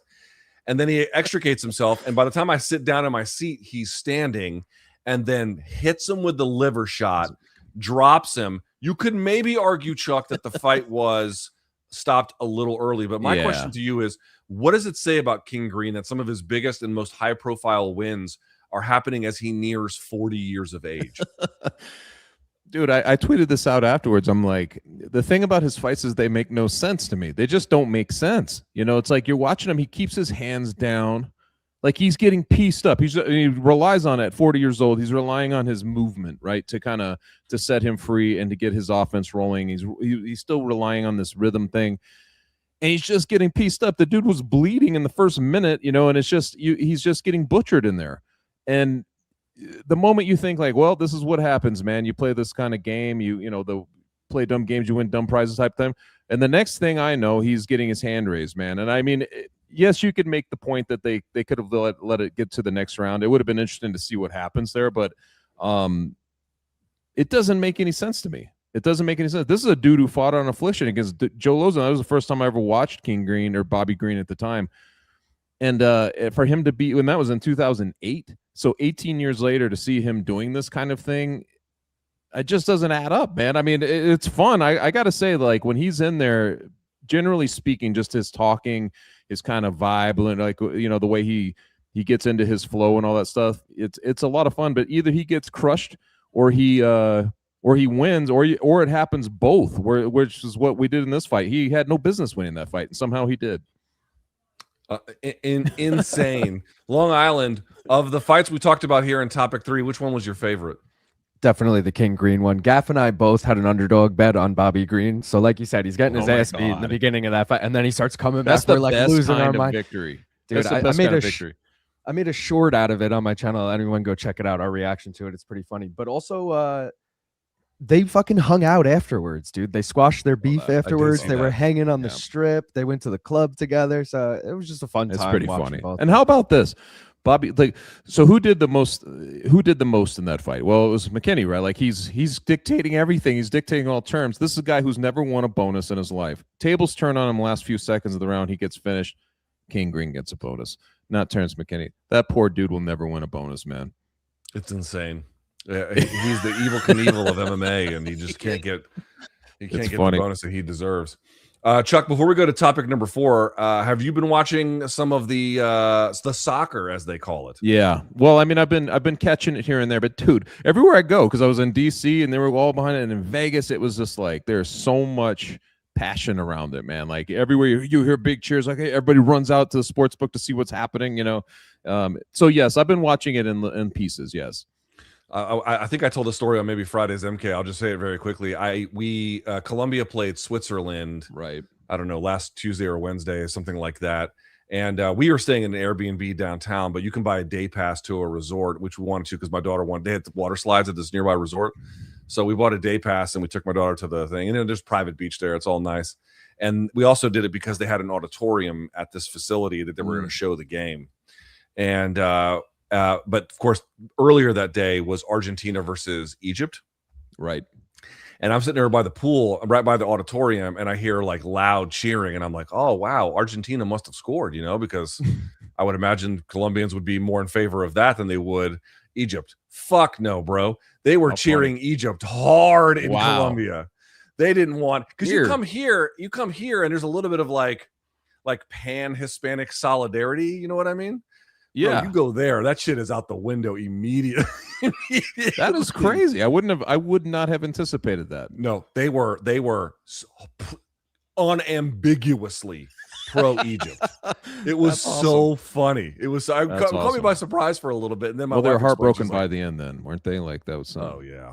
Yeah. Once they went to penalties in the Colombia-Switzerland game, the whole vibe shifted in the place. Everyone, half of it emptied out. I was like, wow, these fuckers don't trust their team at all. Yeah. But I just got to say, we're down to the final 4. So let's see. Correct me if I'm wrong. It's going to be Argentina versus who? Who are they playing? England, I think. England, right? And then France versus Spain. So those are the 4 teams left. I can't wait to watch it. The cup is down, as I indicated, to its final matches, and DraftKings has you covered for every single one. The DraftKings app is now available in all 50 states and includes all markets, bringing the game straight to your fingertips wherever you are. Here's what you're going to do, donks. New DraftKings customers sign up with the code COMBAT. That's COMBAT with a K. Spend $5 to get $200 in rewards within 21 days. That's code COMBAT, KOMBAT, in partnership with DraftKings. The crown is yours. Bet with DK Sportsbook. Gambling problem? Call 1-800-GAMBLER, 1-800-MY-RESET. Connecticut, call 888-789-7777 or visit ccpg.org. On behalf of Boot Hill Casino in Kansas, bet tax pass-through may apply in Illinois. 21 plus, void in Canada. Event contracting trading with DraftKings predictions involves risk of loss. Availability varies. Bet to get bonus bets that expire in 7 days. Trade to get $50 in prediction dollars that expire in 1 year. Issued every 7 days via click to claim for 21 days. one non-withdrawable reward redeemable. Predictions offer void in New York. Ends July 19th. Terms at dkng.co/audio. All right, let's move to the prelim portion of the card, Chuck. But first, I want to talk about, well, inside of the prelims, right, the two bigger names that were kind of on the prelims, namely Robert Whittaker and Gable Steveson. Let's start with Robert Whittaker, the former UFC middleweight champion. Now, he has a bit of a tough run moving up to 205 early, but he eventually took over. It looked like he broke Nikita Krylov's jaw in the third. It gets called there. Look at this photo. I think that's from Esther Lynn, if I'm not mistaken. Yep, she was there. A tremendous win by him. But he did look a little doughy, Chuck, and he did have some adversity early. How would you grade this maiden voyage to 205 for Whittaker? I would give him like a B, because it's tough to move up in weight, and this is a big one. And I, like you mentioned, like he did the kind of he looks doughy. Like I thought his hands were pretty good though. His IQ was still good. Like I felt like he was making good decisions. He landed some very good shots in that fight, but I have a hard time like kind of seeing him beat the better guys in the division. You know what I mean? Like to me, it was like he looked pretty good for like the first one up there, but I'm not sure I would expect him to make a big run at a title shot. How about you? So I would say I think B is a fair grade. I might go a little higher. Yeah. I might go B plus because to me the fight IQ difference was way higher. Like you could see how much like better the quality of pure fighter was between them as that fight wore on. I do think that he hasn't quite figured out optimal weight, like exactly how big should I be? How much muscle mass should I have? How much do I need to bulk versus how much do I need to not bulk to reserve for speed, because Whittaker is not naturally going to be a speedy guy. Most of what has carried him through has been his timing. But because he is smaller than most of these guys, he probably is going to be faster, and that's something that's going to be important to preserve, right? You're not going to beat them on pure heft. You should beat them on the other things, Yeah. So I think he has to calibrate that, but it's his first one.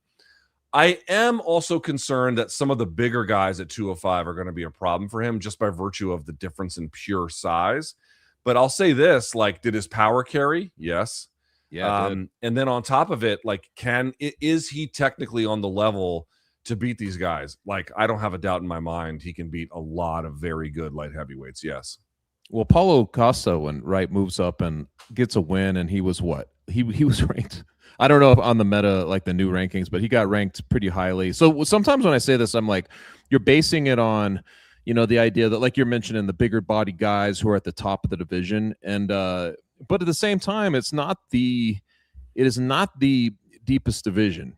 And if you're trying to reinvent yourself, and I think Whittaker is somewhere like 35 years old, it's not like he's completely washed up. And I gotta say, dude, he's got a immense following. The people who love him really love him. They still love him. I saw, there's guys like Ben Folks who calls him Bobby Knuckles. I saw that he was like, this guy still makes him nervous when he goes out there because he's liked, you know what I mean? And to see him kind of go in there and be successful, and you can tell it meant a lot to him. That's all good. I guess I don't want to write him off and say that he can't make the run. You know what I mean? But maybe it is more like what you're saying about an aesthetic that he needs to kind of improve upon, because it just looked like a dad bod a little bit, right? Like he's in there, and I'm like, I don't know how that would translate against the very best in the division. Well, I'm not sure who the very best in the division even are anymore. Well, that's why when I was thinking about it, I was like, the best in the division aren't as good as they used to be, though.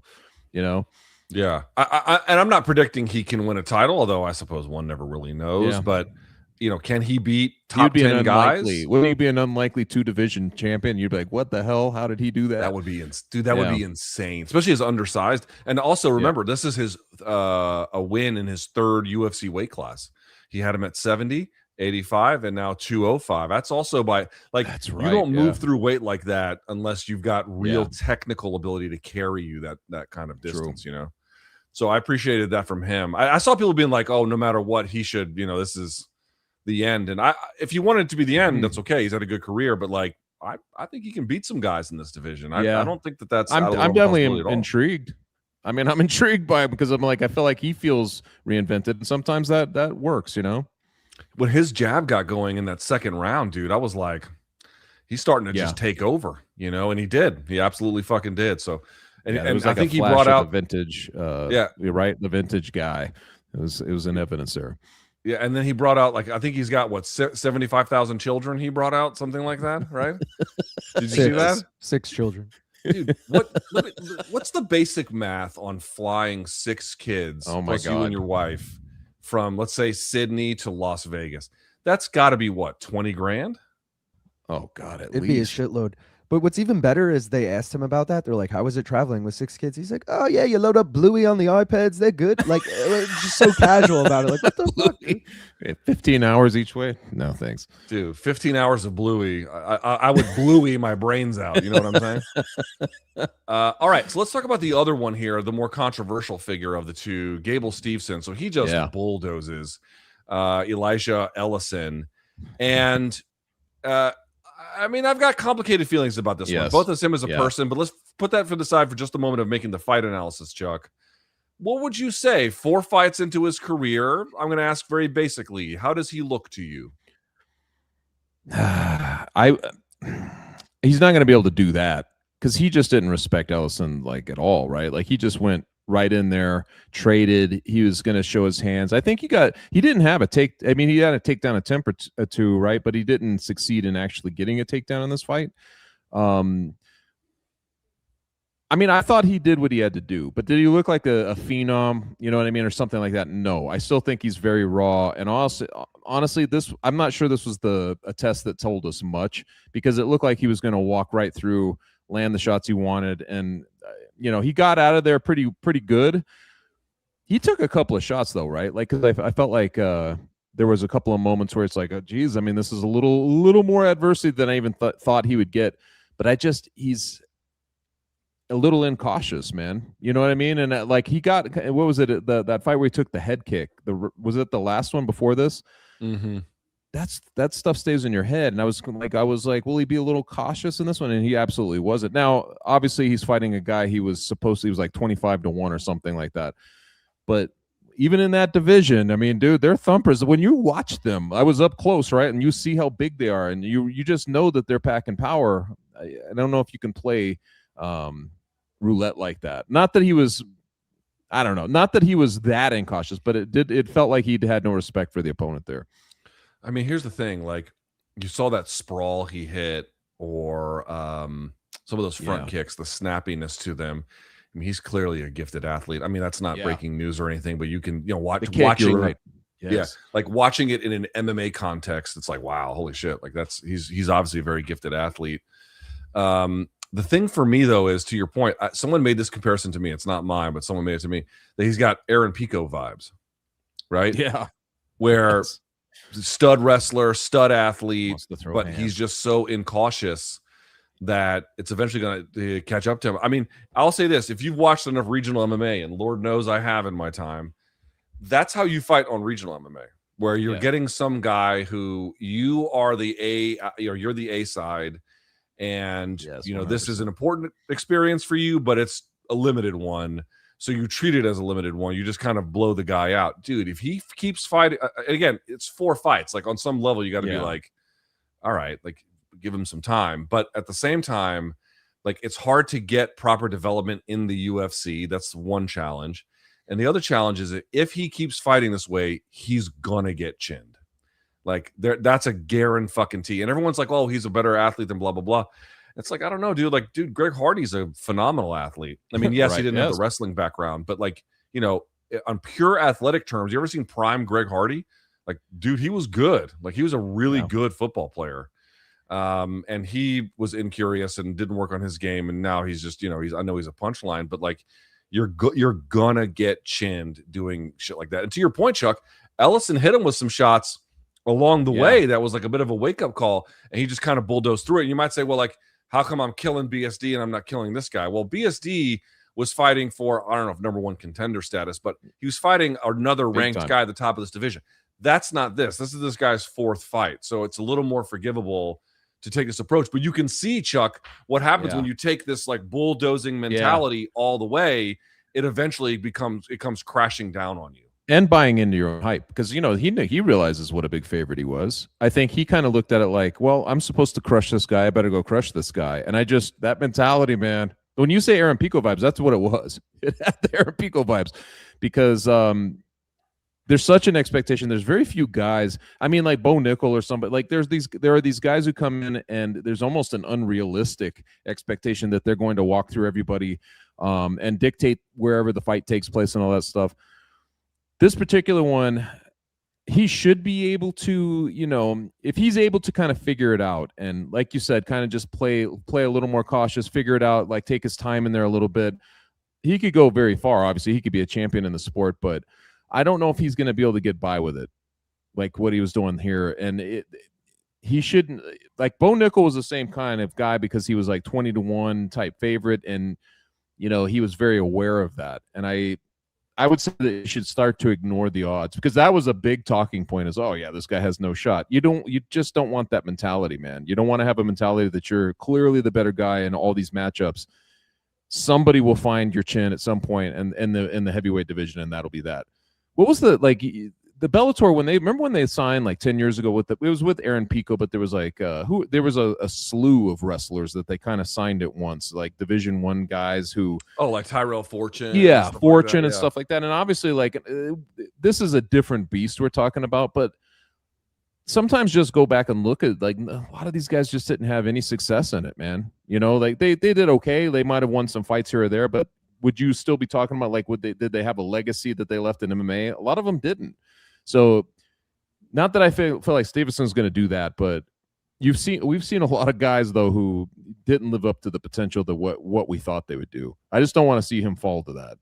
Let me just ask you a question about him as a person, because obviously he's got his own background where he was accused of, what do you want to call it, a heinous sex crime that ultimately did not materialize due to a few reasons, one of which was a legal loophole that has since been closed. But what's kind of, I don't know if interesting is the right word, but something I noticed, which is that, like, the fan base has no problem mentioning this and engaging with this when it comes to him. But then when it comes to Conor, they're much more defensive about it, even though, like, the evidence, well, I mean, there was a longer legal process, so you have more evidence as a consequence. But, like, Conor and his situation, it doesn't get nearly as the same kind of opprobrium. Now, again, we talked about the fact that the Irish didn't roll for him, and that split a huge deal. But I'm just saying, what is your best read on why people seem much more ready to engage with Steveson's alleged malfeasance versus Conor's? Oh man, that's such a crazy question. I mean, in terms of, I have no idea if it's racial. Like, you have no idea, like, if it's just because he's an American, and they focus more on that. I don't know if it's because of you had like a transcendent star. It's almost in the OJ sense, like, right? Like when OJ was first arrested, and it was so surreal for people to, like, that's impossible, man. This is a American hero. This guy's been doing this for a long time. And we had Conor on a pedestal that we certainly saw a lot of warning signs from him and his behaviors and stuff like that. But I think a general public may not have thought he was capable of something like that. I don't know. I don't know why. There was a lot of talk. Like what you're saying is, we point out the McGregor thing, but a lot of it is under hushed tones. Like, you know what I mean? Like, people don't want to bring it up because they're afraid of offending, I guess, the promotion. They don't want, or something, or they want to, like, ruin the vibes of the fight week or something. But it's like, it was like an elephant in the room all week, and everybody would talk about it. It's just you didn't really hear people, on microphones talking about it. Isn't that strange? Like, oh, we're dealing with this thing, but nobody wants to bring it up to them. It's a very strange week that way. Very, very strange. It is strange. And again, it's not like every time in every scenario there has to be a long conversation about it, but it's like this weird, like, oh, it's like a Jedi mind trick. Oh, you don't care about this. That's this exactly isn't happening. What it was. It's like, I think, I don't want to be naive to the extent that it's racial. I don't know. My best guess is that the dominant reason that there's a difference is that Conor's celebrity kind of inoculates him. Whereas Gable, like, if Gable was bringing $26 million gates, maybe he'd get the same benefit of the doubt. I don't know. I don't know how that works, but It was curious to me that like it's like, wow, some of this they hyper focus on, and some of this they hyper Isn't it avoid, weird, man? You know, I mean, Michael Jackson is a good example of somebody who like is a very polarizing figure, right? But there's a just transcendent feeling of like, no. You know, people defend him who know nothing about it, you know, or that like what they've heard or whatever, they just defend him as a default. They just cannot accept that there might be something shady going on, you know, with that. Yeah. Like they can't accept that, you know. It's just different athletes are different celebrities have different vibes this way, but I certainly saw a lot of it this week with Conor, man. It was very, very strange. All right, with that in mind, let's go to the final bouts on the rest of the UFC 329 card. Topic number 5. We don't have to spend a ton of time on each of these, but I kind of want to go through Adrian Yanez. Woo! I mean, fucking smokes Cody Garbrandt in the first round, about 2.5 minutes in. Chuck, was this about Yanez getting back to form, or is this about Garbrandt being just shop worn at this point? I think it's shop worn Garbrandt. Unfortunately, man, you pointed this out before, like when a guy like you'd mentioned like defensive boxing, like when you come in with a shot and you have no regard for where you're leaving your chin exposed. You know what I'm talking about? Mm-hmm. He did that. Like Garbrandt went in there and he threw a couple of shots. Like he's trying to get off his own offense. He's not concerned at all about what's going to come his way off of it. And Yanez just was able to counter and just piece him up. But I had to look at that when I watched the replays and you know what happened exactly in this fight. I couldn't help but feel like Garbrandt. I was like, man, what are you doing? What are you doing? He was such a great boxer. You go back to the Thomas Almeida fights and some of those early ones when he was just piecing dudes up. You know, like you can take your pick, but like he looked so good in boxing. To see him kind of doing that stuff now, I don't know if it's just that he's older. I don't know what it is, but like he leaves his chin out there, man. He rolls it out there for these guys, and they're finding it. I think that it was a good confidence boost for Yanez. You know what I mean? Like where he can look at, and you saw in the post-fight interview how like amped he was. He's like, I deserve to be here. I think it really did a lot for him. I just don't know what it means to beat Cody Garbrandt, but like, I mean, the difference in quality, it did not take long to show up. I'll say it that way.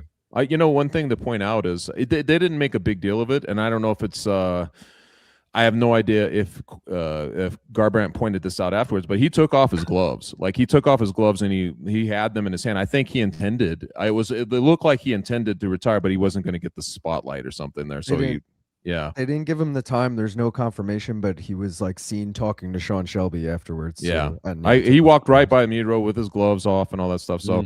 If it's the end, I mean, the dude had like a very great, you know, first part of his career. You know, it's like one of those weird ones where they took a sharp U-turn. But for a while there, though, he was phenomenal. And I guess that's what you latch onto. But yeah, I wouldn't mind seeing him go, though. I would not mind seeing him go. If you missed the Dominic Cruz torturing Team Alpha Male rivalry, to then see what Cody Garbrandt did, where he became the chosen one who finally solved it. And ultimately became champion, was such a big deal. You know, he did have some real nice moments, but holy shit, that has come to an end. All right, Chuck, how high is the ceiling for Luke Riley after he gets an impressive first-round stoppage of Kai Kamaka III? I should ask you this because to me, he uses that left hand, you know, like his lead left, like he just, and then it sets up his rights like so well. Like I thought it was like just a very fluid attack, and you know, like his timing is very good. He's a precision striker. To me, he looked outstanding out there. I thought this was one of his best performances. Yeah, dude, Kamaka is a good fighter. I mean, is he the best in the world? No, he's not the best in the world, but solid fighter, experienced, well trained. He's got a wide range of skills, and Riley just kind of dropped him and then walked through him. I mean, you can quibble with the timing of the stoppage if you want, and I'm not going to fight about it. But you know, in general, I thought Luke Riley looked fucking awesome. He's a top guy. You might want to move his lead leg a little bit more, though. That was getting I was getting hammered a little bit. It was, but, you know, did it matter? I mean, it didn't matter. How about Wang Tong scoring a decision over Tracy Cortez, despite, by the way, being deducted a point for a foul? Is she title bound or is Cortez PFL bound? Which one's happening here? Oh man, it might be Cortez's PFL bound at this point. Yeah.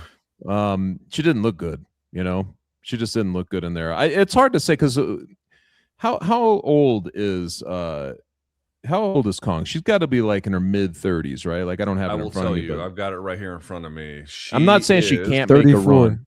34. I mean, there's time for her to make a run. I don't know how, if she'll get enough fights or if the UFC will try to expedite her, but she looked good. But to me, that just it was not a very good fight from Tracy, though. I just didn't feel like she was in it. I mean, her last 3 losses, 2 of them, one is Rose. Okay, fair enough. Yeah. And then the other one is Aaron Blanchfield, also right. Good fighter. Right. All right, fair enough. And then, this one, which is like, I don't think that Wang Tong is a bad fighter by any stretch of the imagination, but she's not on the level of the last 2 names I mentioned. And it was still kind of, is one-sided the word? Kind of, sort of, you know what I mean? Yeah. So I don't know. It's Cortez, Danny Segura was telling me that Cortez moved her situation to the PI in Mexico City and was trying to get some training down there. And that may take time to really gel. Right. But I don't know how much time she has left to get that right, I think is the point I would make. Yeah, it feels like her better days are behind her. That's the way this one looked. We'll see. Yeah. You could be right. Let's bring in the guy. No one loves the penis more than this guy. Dicks. Dicks everywhere. Dicks. It's Long Island. Long Island. How about I thought it was BC you're going to. Look at penis. The best part about this, I'm going to play it again, is he tries to hold off throwing the extra shot at the end. I know. But right when the ref touches him, he then throws it. It's like, why'd you wait this? Like, okay, you not throwing it. Okay, now I'm going to throw it. It's like, dude, what the fuck was that? But, dude, penis looks good. He looks huge. He finishes, Wang and penis back to back. Also, shout out. Oh, my God, I didn't even connect that. Lazy Bet and Gaff had the sex ed parlay, which was Wang, penis, and raw dog, and all 3 of them. Wow. So there you go. Yeah, I mean this show should be canceled. Let's just be honest about that. There's nothing redeeming to this whatsoever. No. How about you know what, Long Island, come back on here. All right, for the rest of these fights, what stood out to you? Ryan Gandra looked good, but he also fought Zach Reese, which that was hilarious, though. though. What to do. That was hilarious because the commentary. That was the only one I was listening in the commentary upstairs, and they were right as they're like, exactly. They're all about him. Look at this time, he looks great. Boom, he's out. That was hilarious, man. Yeah. Also, Alessandro Costa finished Cody Durden, which I don't think is a surprise by anyone, but I was actually surprised. I looked back at the scorecards. 2 judges gave round 1 to Cody. I thought it was a Costa round, but he did get the sub in round 2. Didn't really end up mattering. And was that it? I think that's all I have as far as assets. Maybe there was a decision mixed in. I feel like we're talking about Cody prelim, like Cody's on these prelims every week. Like there's a Cody Durden. There's always a Cody somebody. Brundage. Yeah, there's always one of these Codys fighting on the prelims. There's a great meme, and it's like, where's all the Codys I grew up with? And it's like, oh, they all fight on the same UFC card every year. Like, and whatever. prelims too. Do you know where they are? They're contestants on American Ninja Warrior. That's or they're in jail. But Fareed Basharat, everyone's high on John Garza, so I'll give it with a grain of salt. He was making his debut on like 7 days notice, but I feel like Fareed should have probably got him out of there. You're like a minus. That's the issue with the Basharat brothers, dude. They're very, very I know, talented. I like them. I've talked to them in person. Like they're good dudes, but the lack of finishing is going to impact their career. I'm not hating. I'm just saying like that's what it is. And especially again, he was a huge favorite in this fight. Yeah, that's what I'm saying. So minus 650. Yeah. But I feel like Garza might, in a few years, we might be like, oh, John Garza is actually like pretty good. So like this might not be that bad of he won at the end of the day. So I don't even want to say a bad win, but you know what I'm saying. I feel like you should have got him out of there. All right, that is it for our top 5. It went a little long, so let's just jump right into it. Now's the time you get to ask us questions. It's time for DMs from Donks.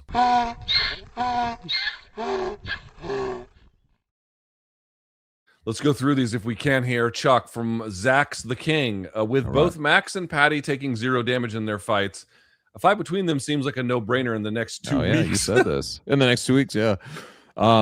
That's funny because I was saying like Max could just fight again next week because I don't think he took. I mean, there was like an up kick that might have got him a little bit. That's it. Like there was no other damage there.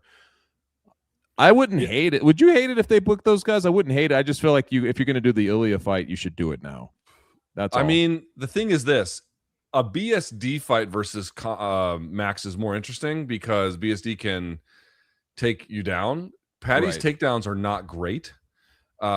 And I feel like he'd be behind the jab the whole time.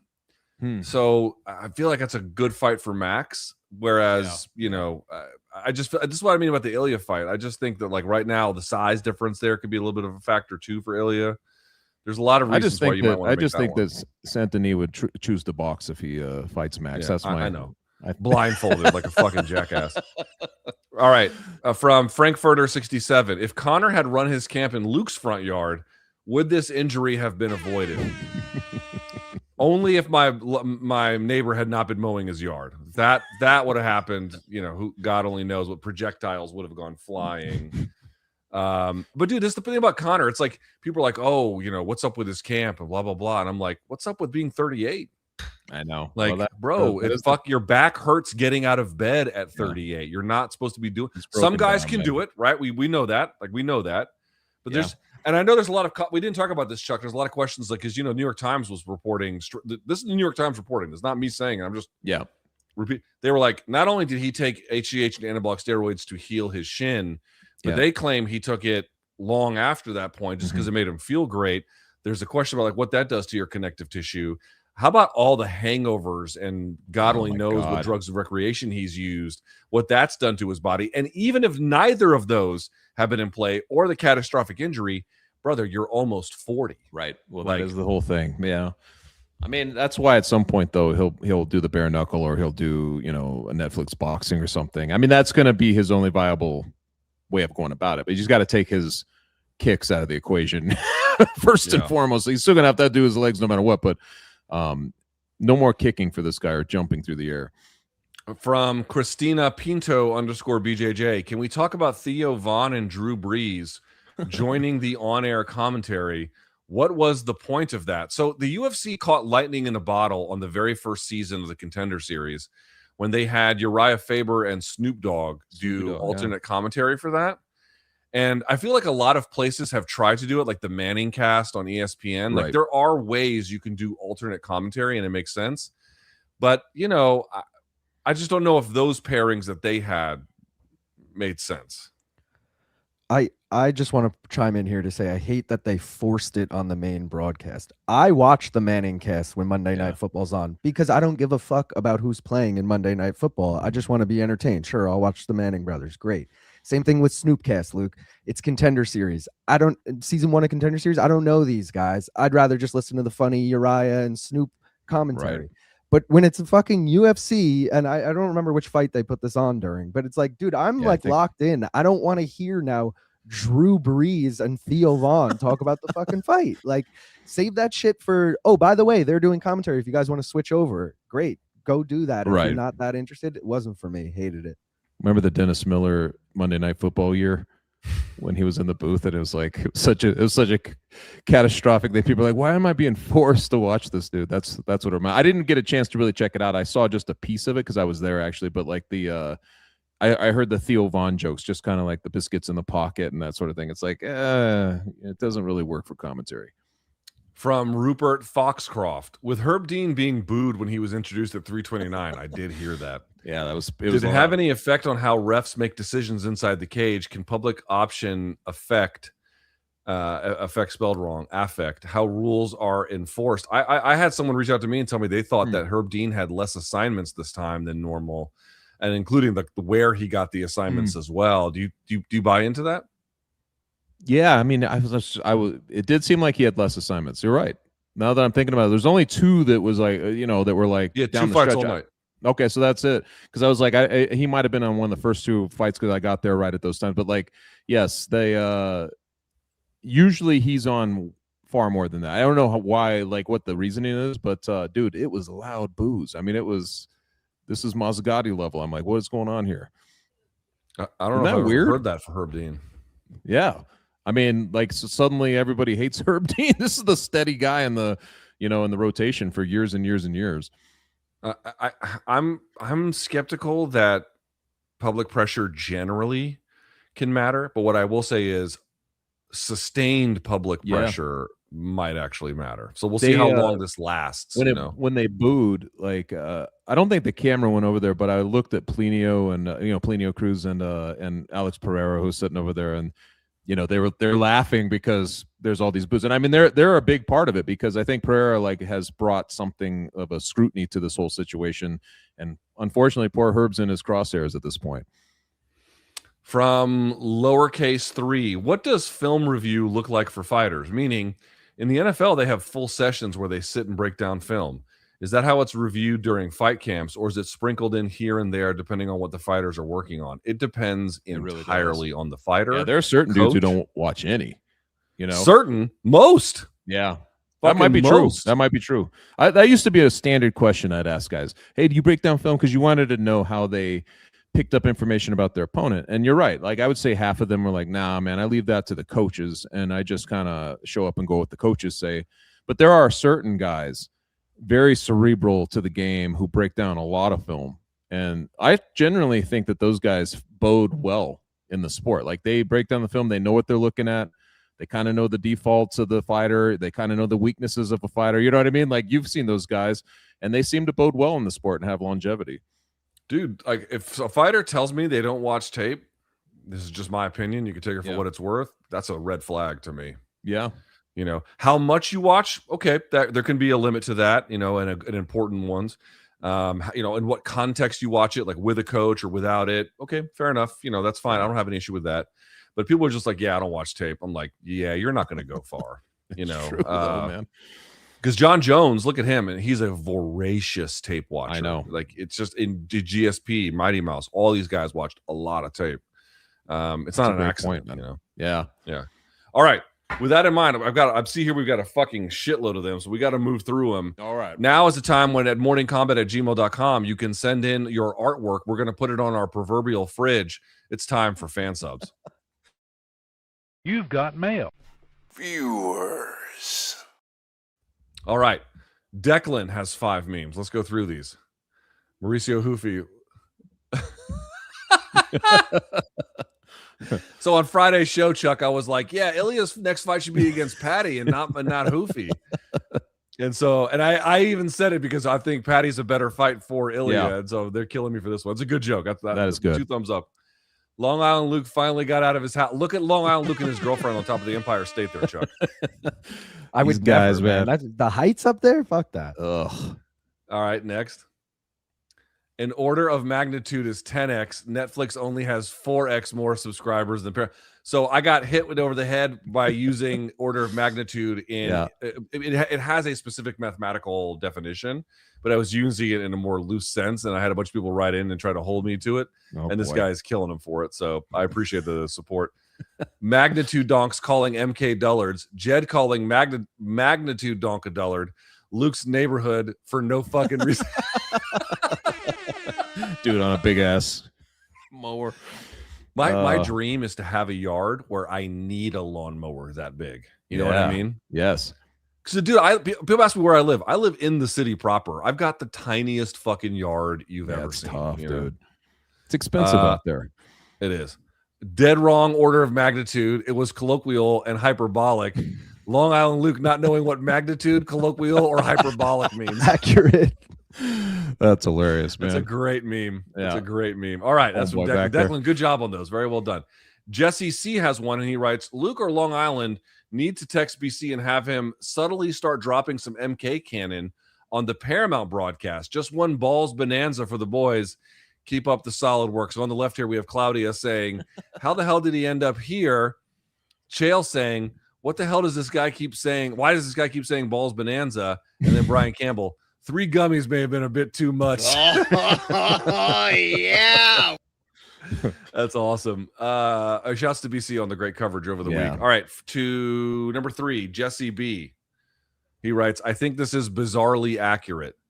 So I don't know the names of all of these ones. Can y'all help me? Who am I? Bro, I have no idea. I know fucking Tigger. I'm Winnie the Pooh. Oscar's Piglet is Piglet, yeah. Eeyore is Jed. Eeyore, Okay, the Jed one I get, but I don't know why is Dennis the kangaroo because he's Aussie? Yeah, that makes sense. All right.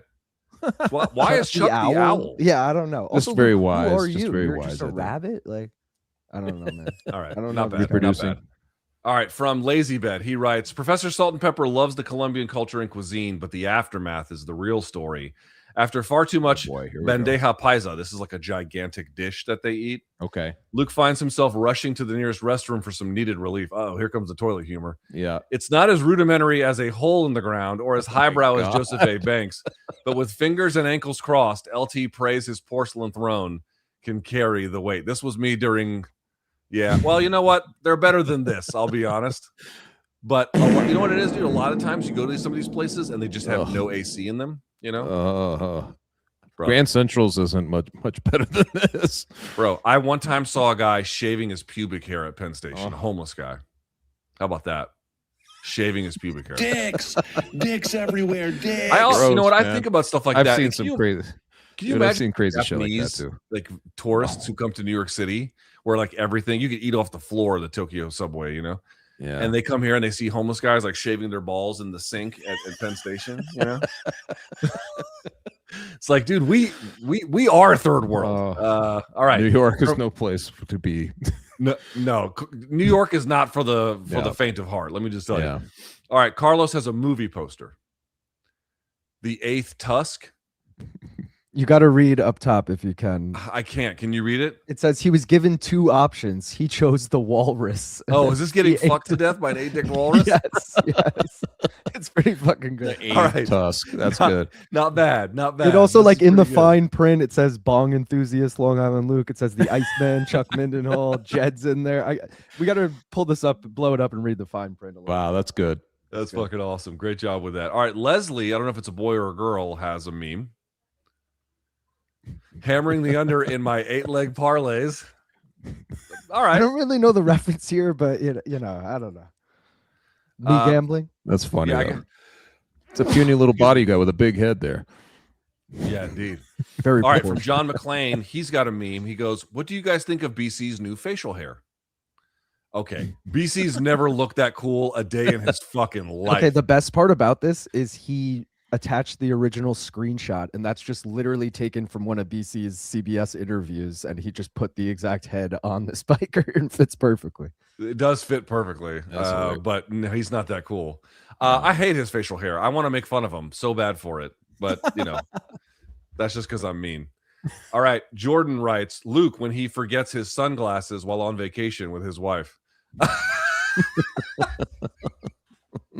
Bro, let me show you my shades.